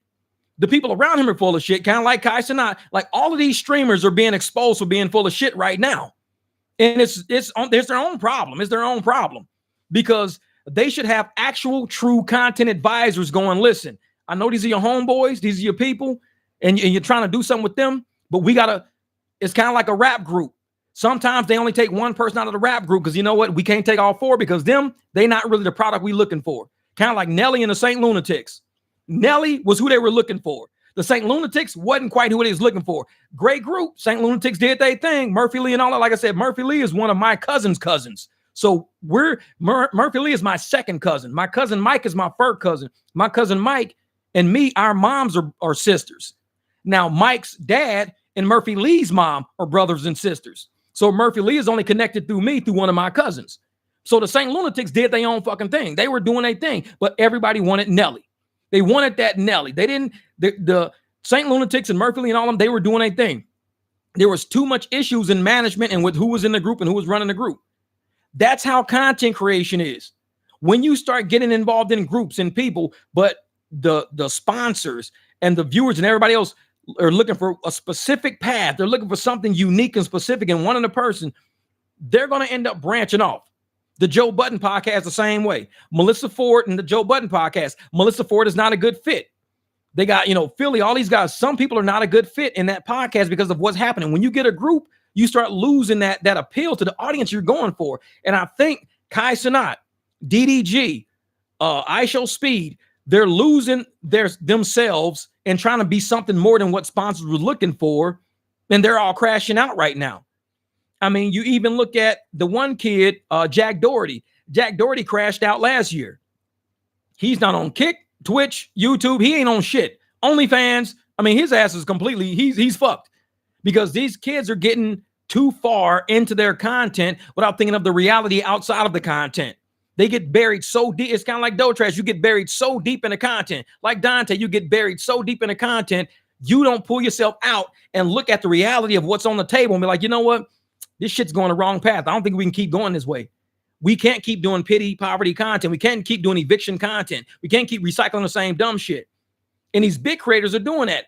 DDG decided to say, I'm going to have a reality show.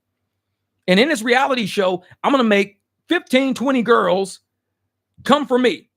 They're going to come for me and try to have a relationship with me, be my girlfriend, be in love with me. We're going to do content together as boyfriend, girlfriend. They're going to become my woman, this and that.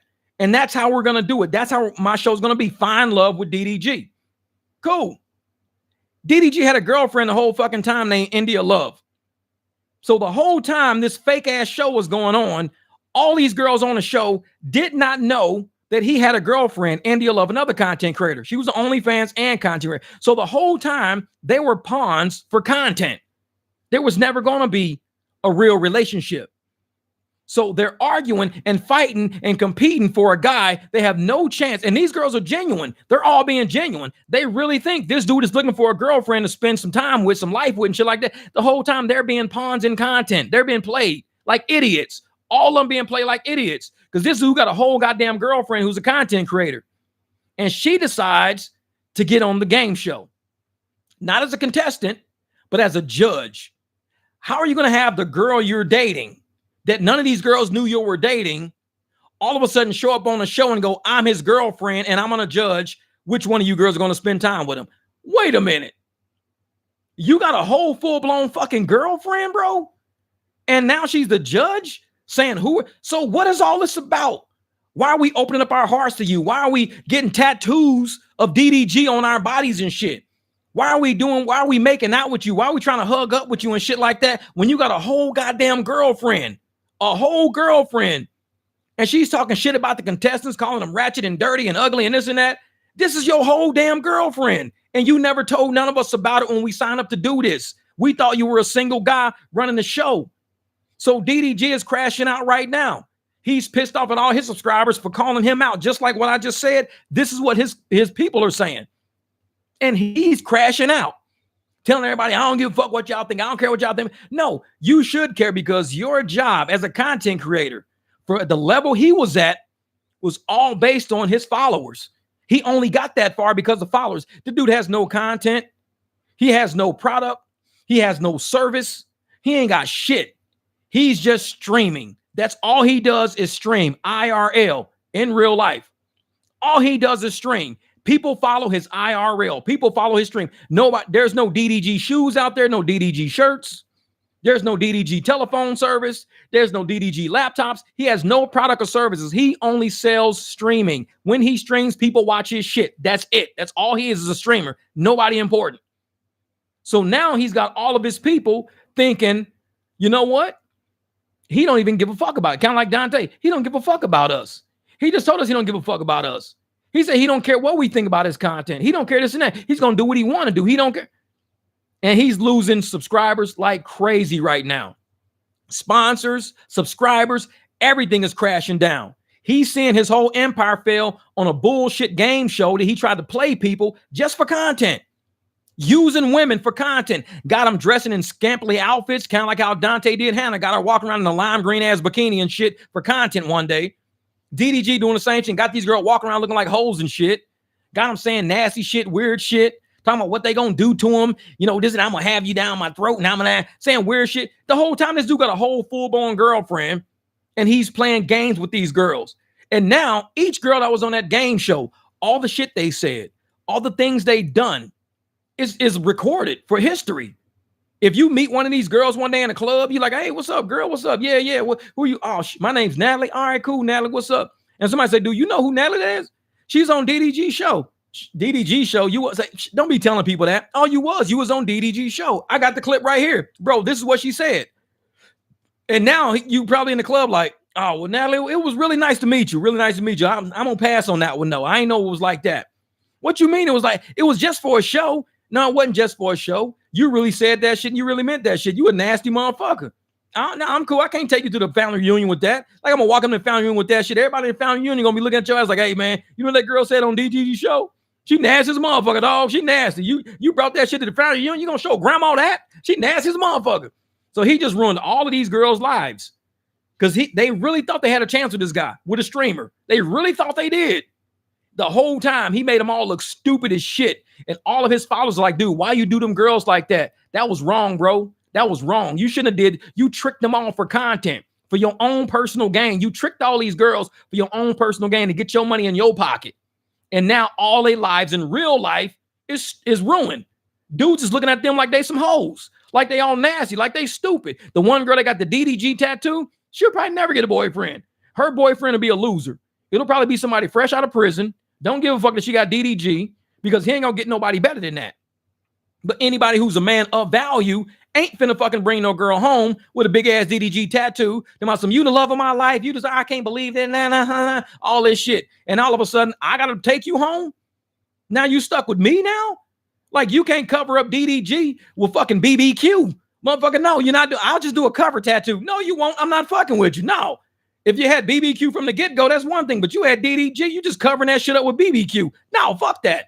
You don't want that because you've already heard everything she said. You my dream, man. You my dream. I can't believe I'm with you. I got a chance with you. I'm going to do whatever you want me to do. I'm be there.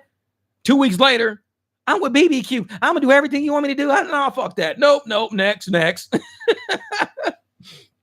That when ate dinner, y'all still alive. Yeah, we still alive. We get it going in over here. But that's the thing, though.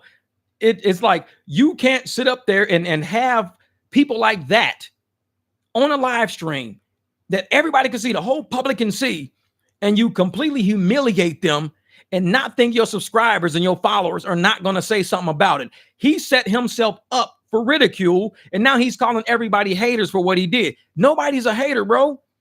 You did that shit to yourself. When your girlfriend came on the show, that's when first you shouldn't even had a girlfriend to begin with running a show like that. You should have told your girl right off the bat, hey, listen, I'm a businessman. I'm involved in business. I'm finna do this, and this. I already got this set up and going. You trying to date me for real? I'm a single man running a game show where I'm a single man. I got to be single. So, we have to put this shit on the back burner. And if she's like, I ain't putting no shit on the back burner, you're going to be with me. So you put your relationship before business.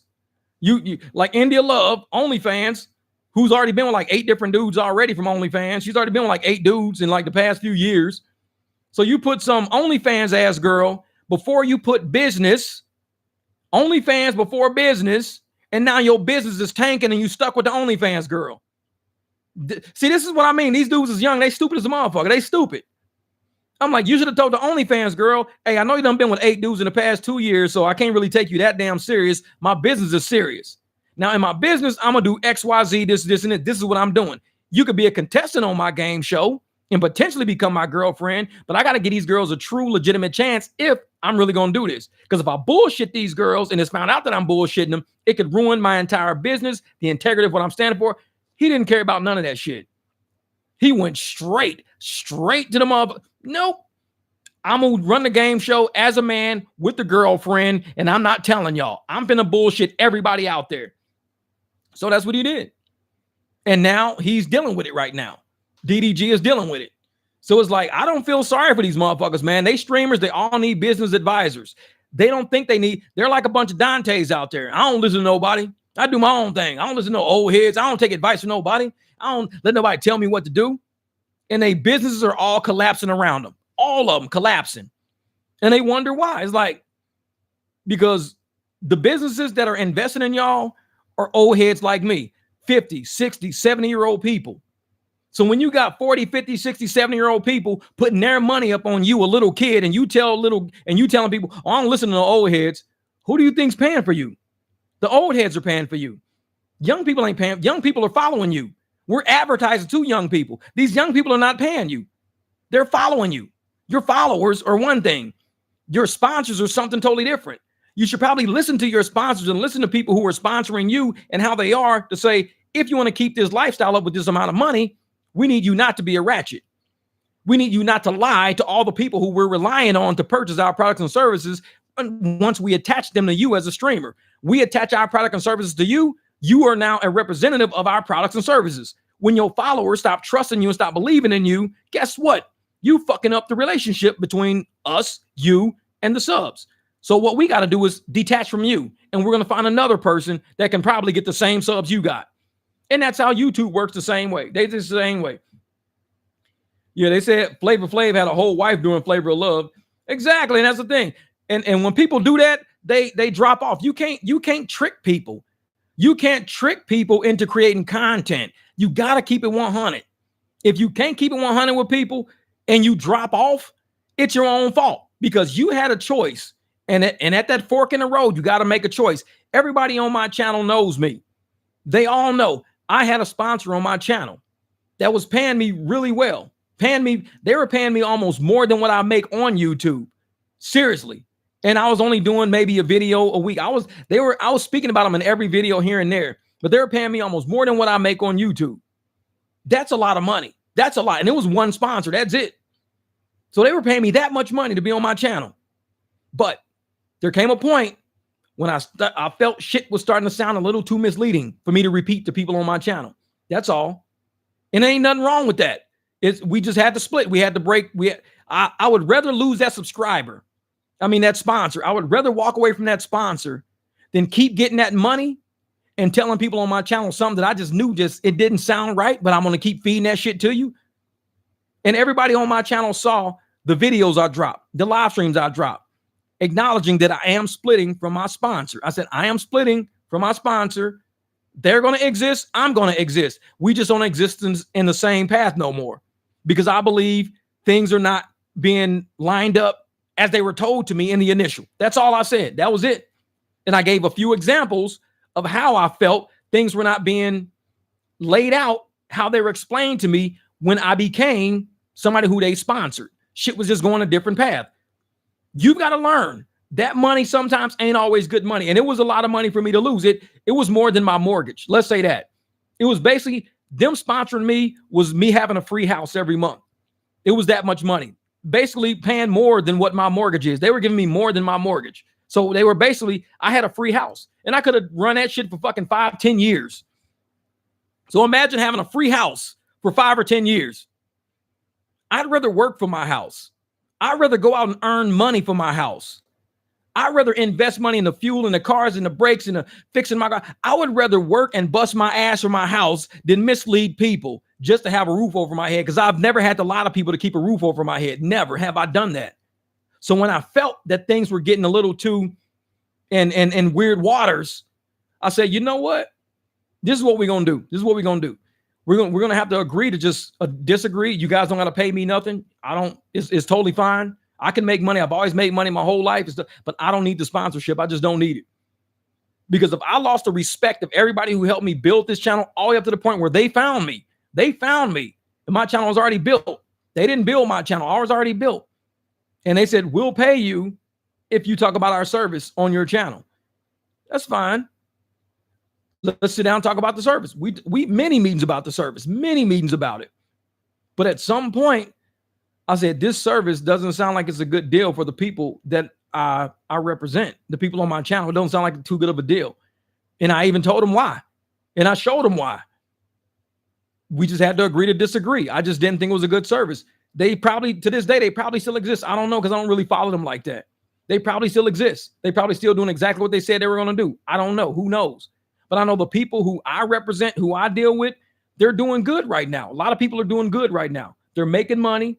They're creating business. They got business cards. They're doing exactly what they should be doing without that service that I had to pitch because they looked at other videos I had. We all talked as contractors and how to do shit. So we all helped each other out. But I wasn't going to sit up there and mislead people just for sponsorship revenue. There's a different way that we can do life. And integrity, man, integrity's big. And people put the money on your table. And it's not even that it was like a ton of money because I was an accountant. What they paid me every month, this is what they paid me for every month was less than one of my paychecks during my biweekly period. My biweekly paycheck was more than what they paid me for the whole month, but what they paid me for the whole month was more than what my mortgage is. That's how much money I made being an accountant, which is why I retired early. I made a ton of money. So even with one of my bonus checks from accounting was twice as much as more than what they gave me every month. One bonus check for the year was more than twice of what they would pay me every month over the course of a year. That's how much you make being an accountant. 9-to-5 job, a 9-to-5. My 9-to-5 job was, my bonus check was more than what some people make in 1 year. Dead serious. And I've had about 2 or 3 bonus checks like that. One bonus check was what people make probably in 6 months. Some of my bonus checks were more than what people make the whole year. Like their entire year of work, and I would get that in one check at the end of the year, and I'd deposit it. It's like having a free life. Like, hey, that's a free year of life right there. Whoop, deposit it. That's how much we get paid doing W-2s, which is why I never told anybody quit a 9-to-5. I've never said, yeah, quit your 9-to-5. I grew up working a 9-to-5. I know how much they pay. I know how they can benefit you in real life. I would never tell nobody that, which is why I say Doe, Trash, and Dante, they're low-hanging fruit. They always went for easy jobs that didn't require any work, which is why they always told people to quit their jobs. They never did a job. They would do little shit here and there. They wouldn't get a real job because they didn't want the responsibility for a real job. When you have a real job, something that gives you responsibility, accountability, you got to be there on time. People relying on you. People are counting on you. You eventually move up in a company to where you're going to make money. People like Dante, motherfucker, quit by lunchtime. Wouldn't nobody hire me if I was quitting by lunchtime? They'd be like, this dude right here, oh, he quit by lunchtime. Oh, he'll just not come in no more. Oh, he'll come in for 3 or 4 days and just stop. I would have never had a job after that. Never. So I couldn't do that shit. So I said, no, I'm not doing that. No. And this is why when I run my channel the way I do run it, even with the reviews I'm doing and shit like that, I have my point of view about what they say versus about what's real and what's reality. And I don't think the shit some of these content creators say is the truth. It's just not the truth. And I have no problem telling the truth. I have no problem telling people that we don't make a lot of money doing content. I have no problem saying that. But some content creators, they feel so inadequate. They want to make you think because they're on camera and you're not, that they're better than you and make more than you. And I'll tell you, on YouTube, we make $18 a day. We make $30 a day. There are days like a whole 24-hour period. $40, $50, $60 a day in a whole 24-hour period. $100 in a whole 24-hour period. Sometimes we make that. You make more than that shit by lunchtime at your job. What we make in 24 hours, you make that in 4. Less than 4. Because some days, like I said, we can get $20. You make that shit in an hour. We make that in 24 hours on YouTube. You make in 1 hour what we make in 24 hours.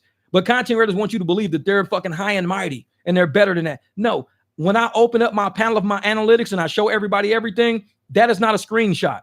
That's me really opening up my analytics right on YouTube, live screen, scrolling through shit, going through shit. You're seeing everything. You can stop it, screenshot, do whatever you want to do.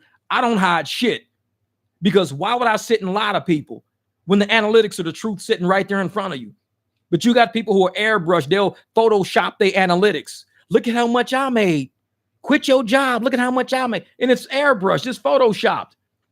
Look at what I'm doing. I'm doing better than you. Keep watching my channel. You could do like me one day too.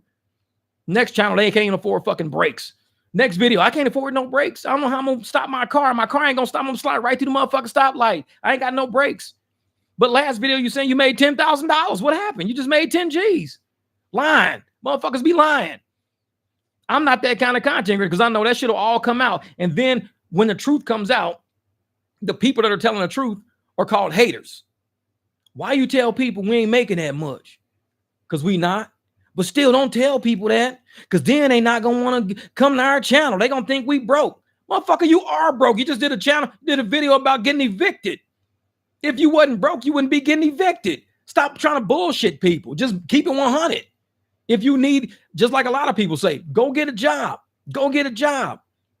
But they don't want to go get a job. They want to sit there and put up that bullshit facade that they don't need a job like you need because you are a 9-to-5 worker. You're regular. I'm special because I got a camera. I got a microphone. I don't need a job. I'm special. You need a job. The whole time they going broke. The whole time these motherfuckers say, oh man, I might lose I'm 2 months behind on my car note. I don't know what I'm going to do. But I thought you were special. I thought you didn't need a job. Why don't you go get a job? No, I'm not the working type. I'm not the working type. No. I'm a YouTuber. I'm not the working type. A lot of YouTubers like, I'm out of here. Fuck this shit. I'm quitting. This don't pay the bills, man. It's too unstable to get AdSense 1 month and the next month you don't. I explain to people why it's like that. People think that you just getting views because you get views. It's all based on what companies are willing to pay you for advertising. That's why they say, well, you get a lot of money 1 month and the next month you don't get nothing. It's not YouTube. It's that advertisers pay for your video this month because there's a lot of shit going on. So they pay for your videos this month. Next month, they don't pay for shit. So why is YouTube going to show all your videos and have your views going through the roof when ain't no advertisers paying for views like that? I'll look at it like this. If you think of YouTube as a TV show, if YouTube is, and all you creators out there who don't understand how YouTube works, this is the best analogy I could think of right now. Think of it as a TV show. Why do TV shows get canceled? Because they don't get any, it's not that they don't get the viewers, they don't get the advertising dollars. They need advertising dollars to keep that show running because advertising dollars, like they put on a Super Bowl, like they put on anything else, advertising dollars pays for that show. The commercials pay for that show. But if the show says nobody's, the advertisers say nobody's watching that show in the demographic we're looking for. We're looking for people between the age of 25 and 45. The only people watching that show are 65-year-old fucking people.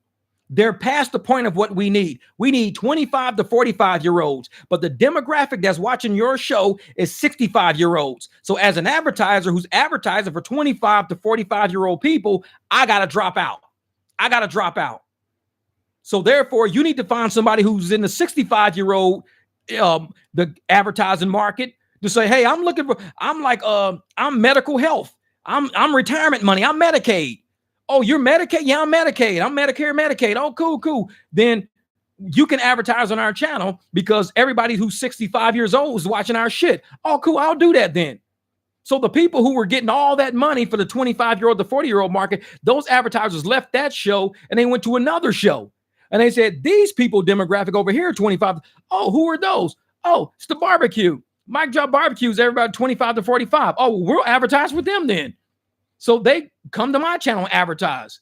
If everybody on my channel all of a sudden becomes 55 and up, they go, oh shit, barbecue. You used to have 25 to 45-year-olds, so you change your content.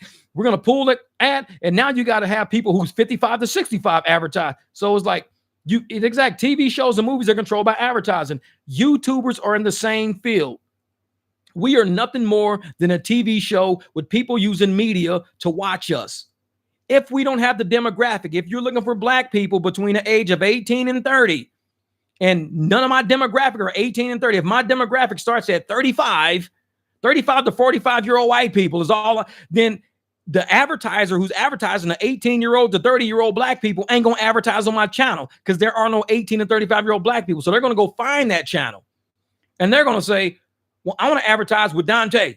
He's got a lot of black people on his channel between that age group. Cool. Run the shit out of his videos. Run the shit. They're not going to play your videos unless they got the money to play them.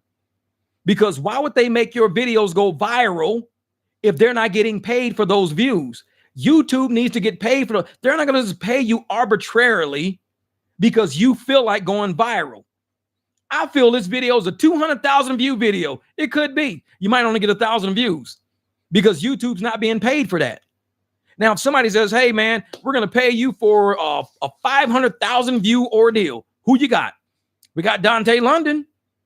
Hey, let's run him. We'll do a 30-day deal with him. Make sure he gets, a cut of this advertising revenue. CPM, what advertisers pay. CPM is what advertisers pay for your shit. So they throw a heavy CPM on Dante. They run each video he drops 50,000, 70,000, 100,000, 50,000, 70,000, 100,000 because he's being paid for those views. The advertiser's paid to show his videos to his people so they can advertise. It's like a TV show. But if they're not advertising with you, if nobody's advertising, you're going to get 1,000 views, 3,000 views, 5,000 views. And you're wondering, why am I only getting 1,200 views? This is a good video. I'm only getting 1,200 views because advertisers are not paying for that. They're not. No, this is football season right now. NFL. They're showing other things right now. People who watch things after the NFL, people who watch things before the NFL. They're trying to get people locked in to ads that are focused around whatever's happening right now. If it's an election, they're going to have ads that run based on election. A lot of election content, a lot of ads, smear campaigns, a lot of vote for this person, vote for that person. A lot of donations coming in from other campaigns are funneled to certain demographics on certain channels.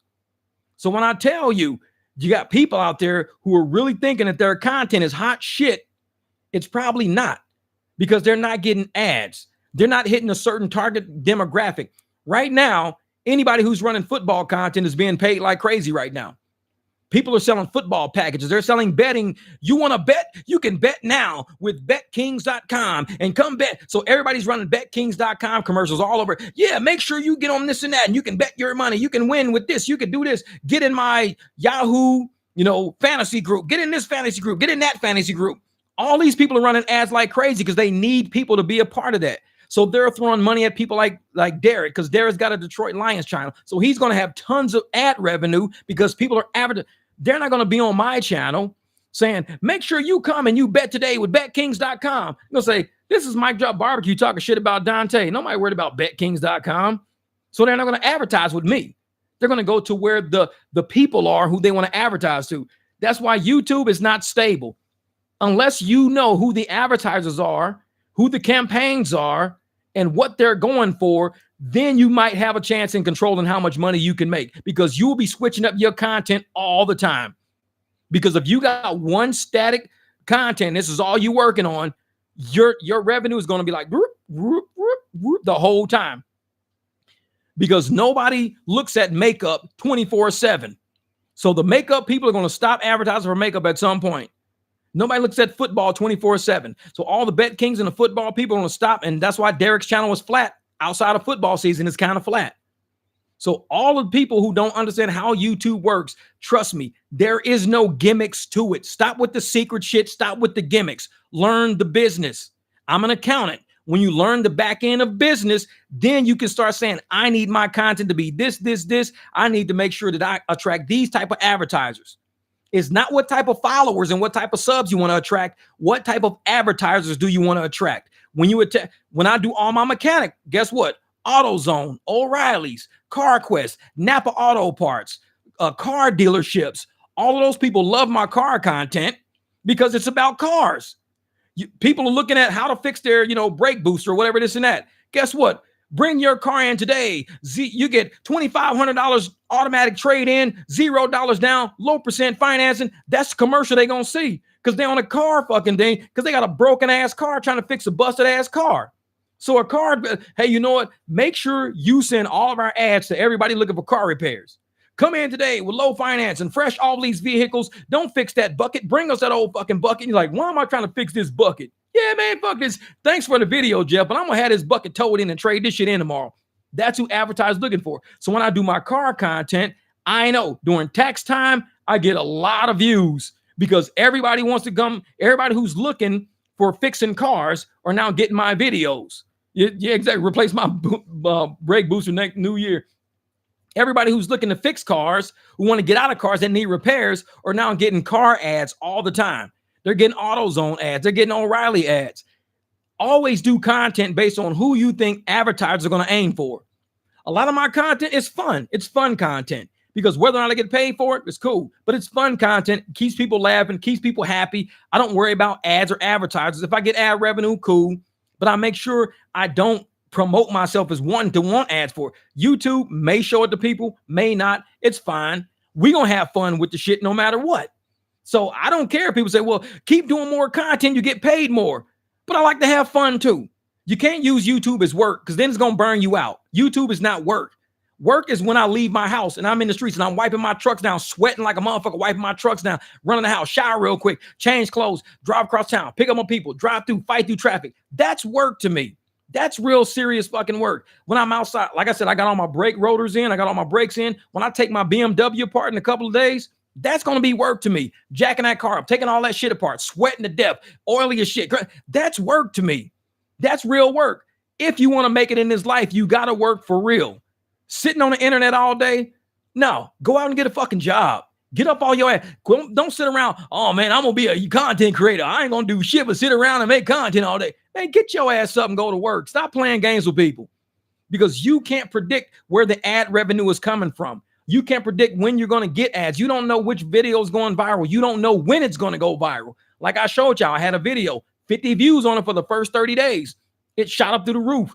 Why did it shoot up? Because at the time I dropped that video, it wasn't time to market that video. YouTube sat on it and said, we don't want to show this video yet. We want to make sure we get ad revenue for it. Because when we get ad revenue for it, we're going to drop this video, Jeff. You just let it. It was getting a view or two a day. A view or two a day, just hanging out in the YouTube archives, a view or two a day.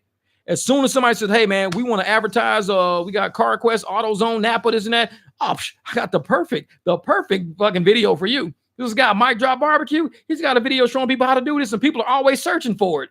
They always search for it. Guess what? We'll advertise with him then. Bam! They throw it on my fucking video. Guess what? Straight through the fucking roof. Video took off. Advertisers started paying for it. If advertisers ain't paying for it, YouTube ain't running it.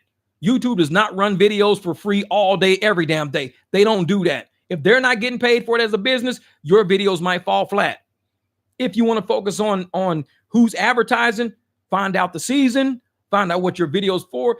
If you want to do videos on food, shit like that, make sure you have something. Like maybe seasonings, maybe grocery stores, maybe, I don't know, figure it out. But make sure you incorporate some inside of your metadata. Talk about something inside of your metadata that gets somebody to advertise, whether it's travel, whether it's vacation, get something, say statements inside of your content that attaches to that metadata that gets people to say, hey, these type of people are attracted to that content. You've got to think about advertisers. Don't think about content creation as I need subs. I need a lot of subs. No, you don't. Just like I said, we know Timu Bob Marley got a lot of subs, but his content sucks. So he's not really doing too well. Advertisers not looking for his shit. So YouTube's not sending it out. They're like, your content sucks. Nobody's really doing anything with you. So we're going to give the views to somebody else who's got better content. And we're going to advertise with that person. That's Derek, SVM, Syndicate Media. It gets him. So when you start advertising with people like that, because he's got a different demographic, he's got a happier demographic. When you're happier, you tend to be okay with spending money. When you're miserable, you spend money on car repairs, shit like that. You're like, fuck, my engine just blew out yesterday. Fuck, man. So what do? You start advertising dealerships, trade in that piece of shit that you don't want to fix. No, you need the watch hours. That's the most important thing. I'm telling you, Josh, in order to be a content creator, if you're under 4,000 watch hours, you got to get your watch hours in. Otherwise, it's not going to work out. If you don't have the watch hours, the advertisers won't touch you. They won't. Shorts, that's why I tell people I don't do shorts a lot because some people freak out for shorts. They love shorts. Dude, see my short? 30,000 views, bro. You see my short? Well, 30,000 views times 35 cents, because that's what they pay, like 35 cents or 37%. Let me tell you what that is. I'll tell you exactly what that is. Let me open this up some. 30 times 0.35. That's $10.50. 35 is, I got 35,000 views. 35 times 0.35 cent. Yeah, 35,000 views will pay you $12.25. Wait a minute. Yeah, and that's for shorts. That's for shorts. So you get $12.25. But if you did 35,000 views of wait a minute. I get it. Let's say 35,000 views times $6, which is a video, you get $210. So if I did 35,000 views of a video at $6 RPM, I get $210. Now, if you do 35,000 views of a short, you're getting $12.25. So that is a $197 difference. That's why I don't give a fuck about shorts.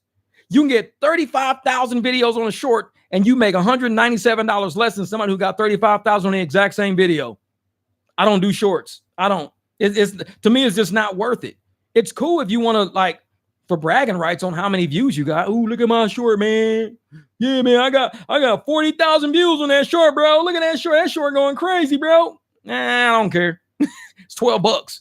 It's like if I got 2,000 views on a video with $6 RPM, 2,000 views gives me $12.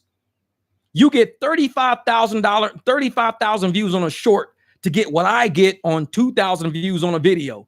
But you have to somehow get 35,000 views on a short to get $12. I can do 2,000 views on a video to get $12. So I tell you, videos is way less requirement of to make money. So that's why on my you see some shorts on my video, but you don't see a lot. You're like, dude, you don't drop shorts that much. You drop like maybe 2, 3, 4 a month. Maybe. Some people drop 2, 3, 4 a day. I drop 2, 3, 4 the whole month because you don't pay shit. It's not worth my time. YouTube Shorts came out because of TikTok. It didn't come out to help pay creators nothing. It came out because of TikTok. I'm like, I don't give a fuck about no shorts. Bro, my shorts go crazy. I mean, let's see if you do 55. Let's see something. I'm going to show you what happens if you do a million. If you do a million views in a short, that's 1,000 times 0.35. $350. $350 you get if you do 1 million views on a short. $350. 1 million views. If I did 1 million views on a video at $6 RPM, that's $6,000. So I get $6,000 on a video, whereas a short gets $350. So that comes out to be a $5,650 difference. We both got 1 million views, but I just got $5,000.60 more than you. I got $5,600 more than you, but we both got 1 million views. You just got 1 million views on a short. I got 1 million views on actual video. And we go, yeah, I got 1 million views on my short, bro. I got 1 million views on that short. $350. That's cool. But that means you got to do 1 million views on a short every single day. If you do 1 million views on a short every single day, let's say $350, 350 times 30 days. Whoops. 30 days. It's 10 grand. 10 grand, but you got to do 1 million views, 1 million views every single day for a month straight on a short at 30 cents, at 35 cent RPM. You got to do 1 million views every single day, 30 days straight. Now, you're only getting $10,000. Now, imagine if I did 1 million views on $6, that's $6,000 a day. That's 1 million views per video at $6 RPM, which is hard because they don't put it all right down like the 2 or 3. So let's just say $6 RPM, and I did that for 30 days straight. That's $180,000. $180,000 is a difference of $169,500. But we both got the exact same amount of views, except I did videos and you did shorts. But I made $169,000 more than you. You ended up making 10 grand, and I ended up making, back up, 180 grand. So you made 10, I made 180. That's why I don't do shorts. Because I don't want my channel to be trapped in the short algorithm. The shorts is a whole algorithm on its own. So if you're doing shorts, go to YouTube and search YouTube algorithm, like shorts algorithm. You'll see videos on how people get locked into that shorts algorithm and you can't get out of it. You're fighting to get money. You're getting, $8 a month on shorts. You're getting $12 a month on shorts. And you're like, how come I can't make money with YouTube? I'm making $12. That's all I'm making. Because you're locked into the shorts algorithm. Get out of the short algorithm, get into the long content algorithm. There's 2 different algorithms. It's not the same. Just because you're on YouTube don't mean you're in both algorithms. You're locked into the shorts. Stop making shorts. Just quit. It's cool to look at the views. Ooh, look, I got 5,000 views on that short. Man, that's cool. No, 5,000 times 35 cents is probably about $14. That's all you're getting, about $14 maybe.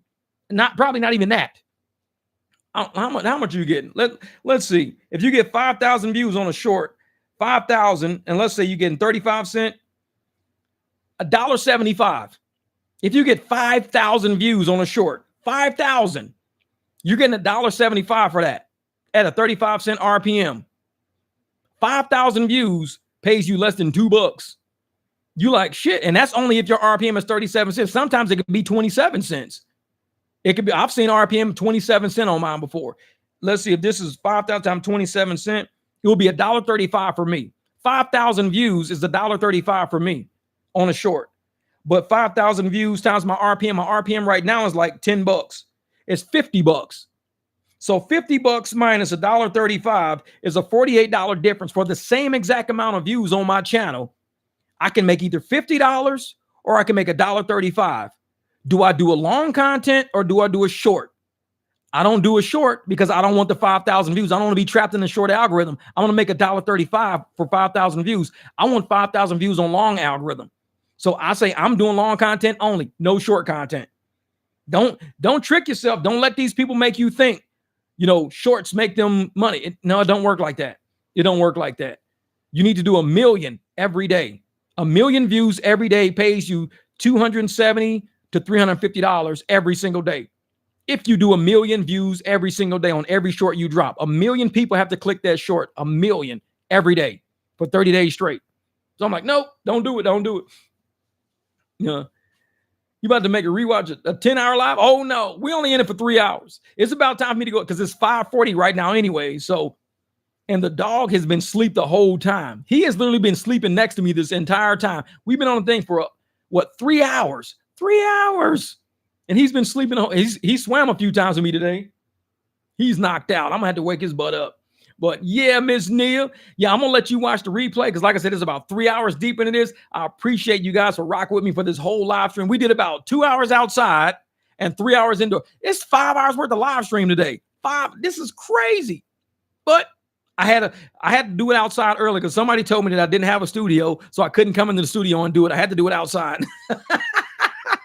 It's like, yeah, motherfucker, barbecue gay. Barbecue show gay. Yeah, barbecue gay.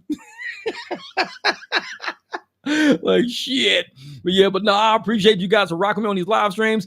Like I said, you can start this one over again from the beginning. It is pretty good, very interesting. The tail end is a lot about, YouTube RPM and stuff like that. But we had a great chat, man. Y'all always coming in with the heat. We always got a good laugh in. Thank you for coming, picking up a plate of these ribs, getting these potato salads. This is the barbecue. This is how we do. Till next time. And I got a video coming out. Man, I got a video coming out. Y'all gonna love it. It's another one of them dough trash bangers. Bang, bang. So you still can't do a cannonball. I'm telling you, Nick, I'm gonna practice, bro. I'm gonna practice on my cannonballs. Next live stream, I'm doing a fucking I'm gonna grab both my legs. He says, bro, that was not a cannonball. You so full of shit. I said, I know it. I fucked up. I grabbed one leg. He called me out on my cannonball. I'm gonna make a t-shirt that just says, that's not a cannonball. I'm gonna walk around with that shit all day. That's not a cannonball. Man, I be telling my kids that shit. That's not a cannonball. I'll show you a cannonball. Man.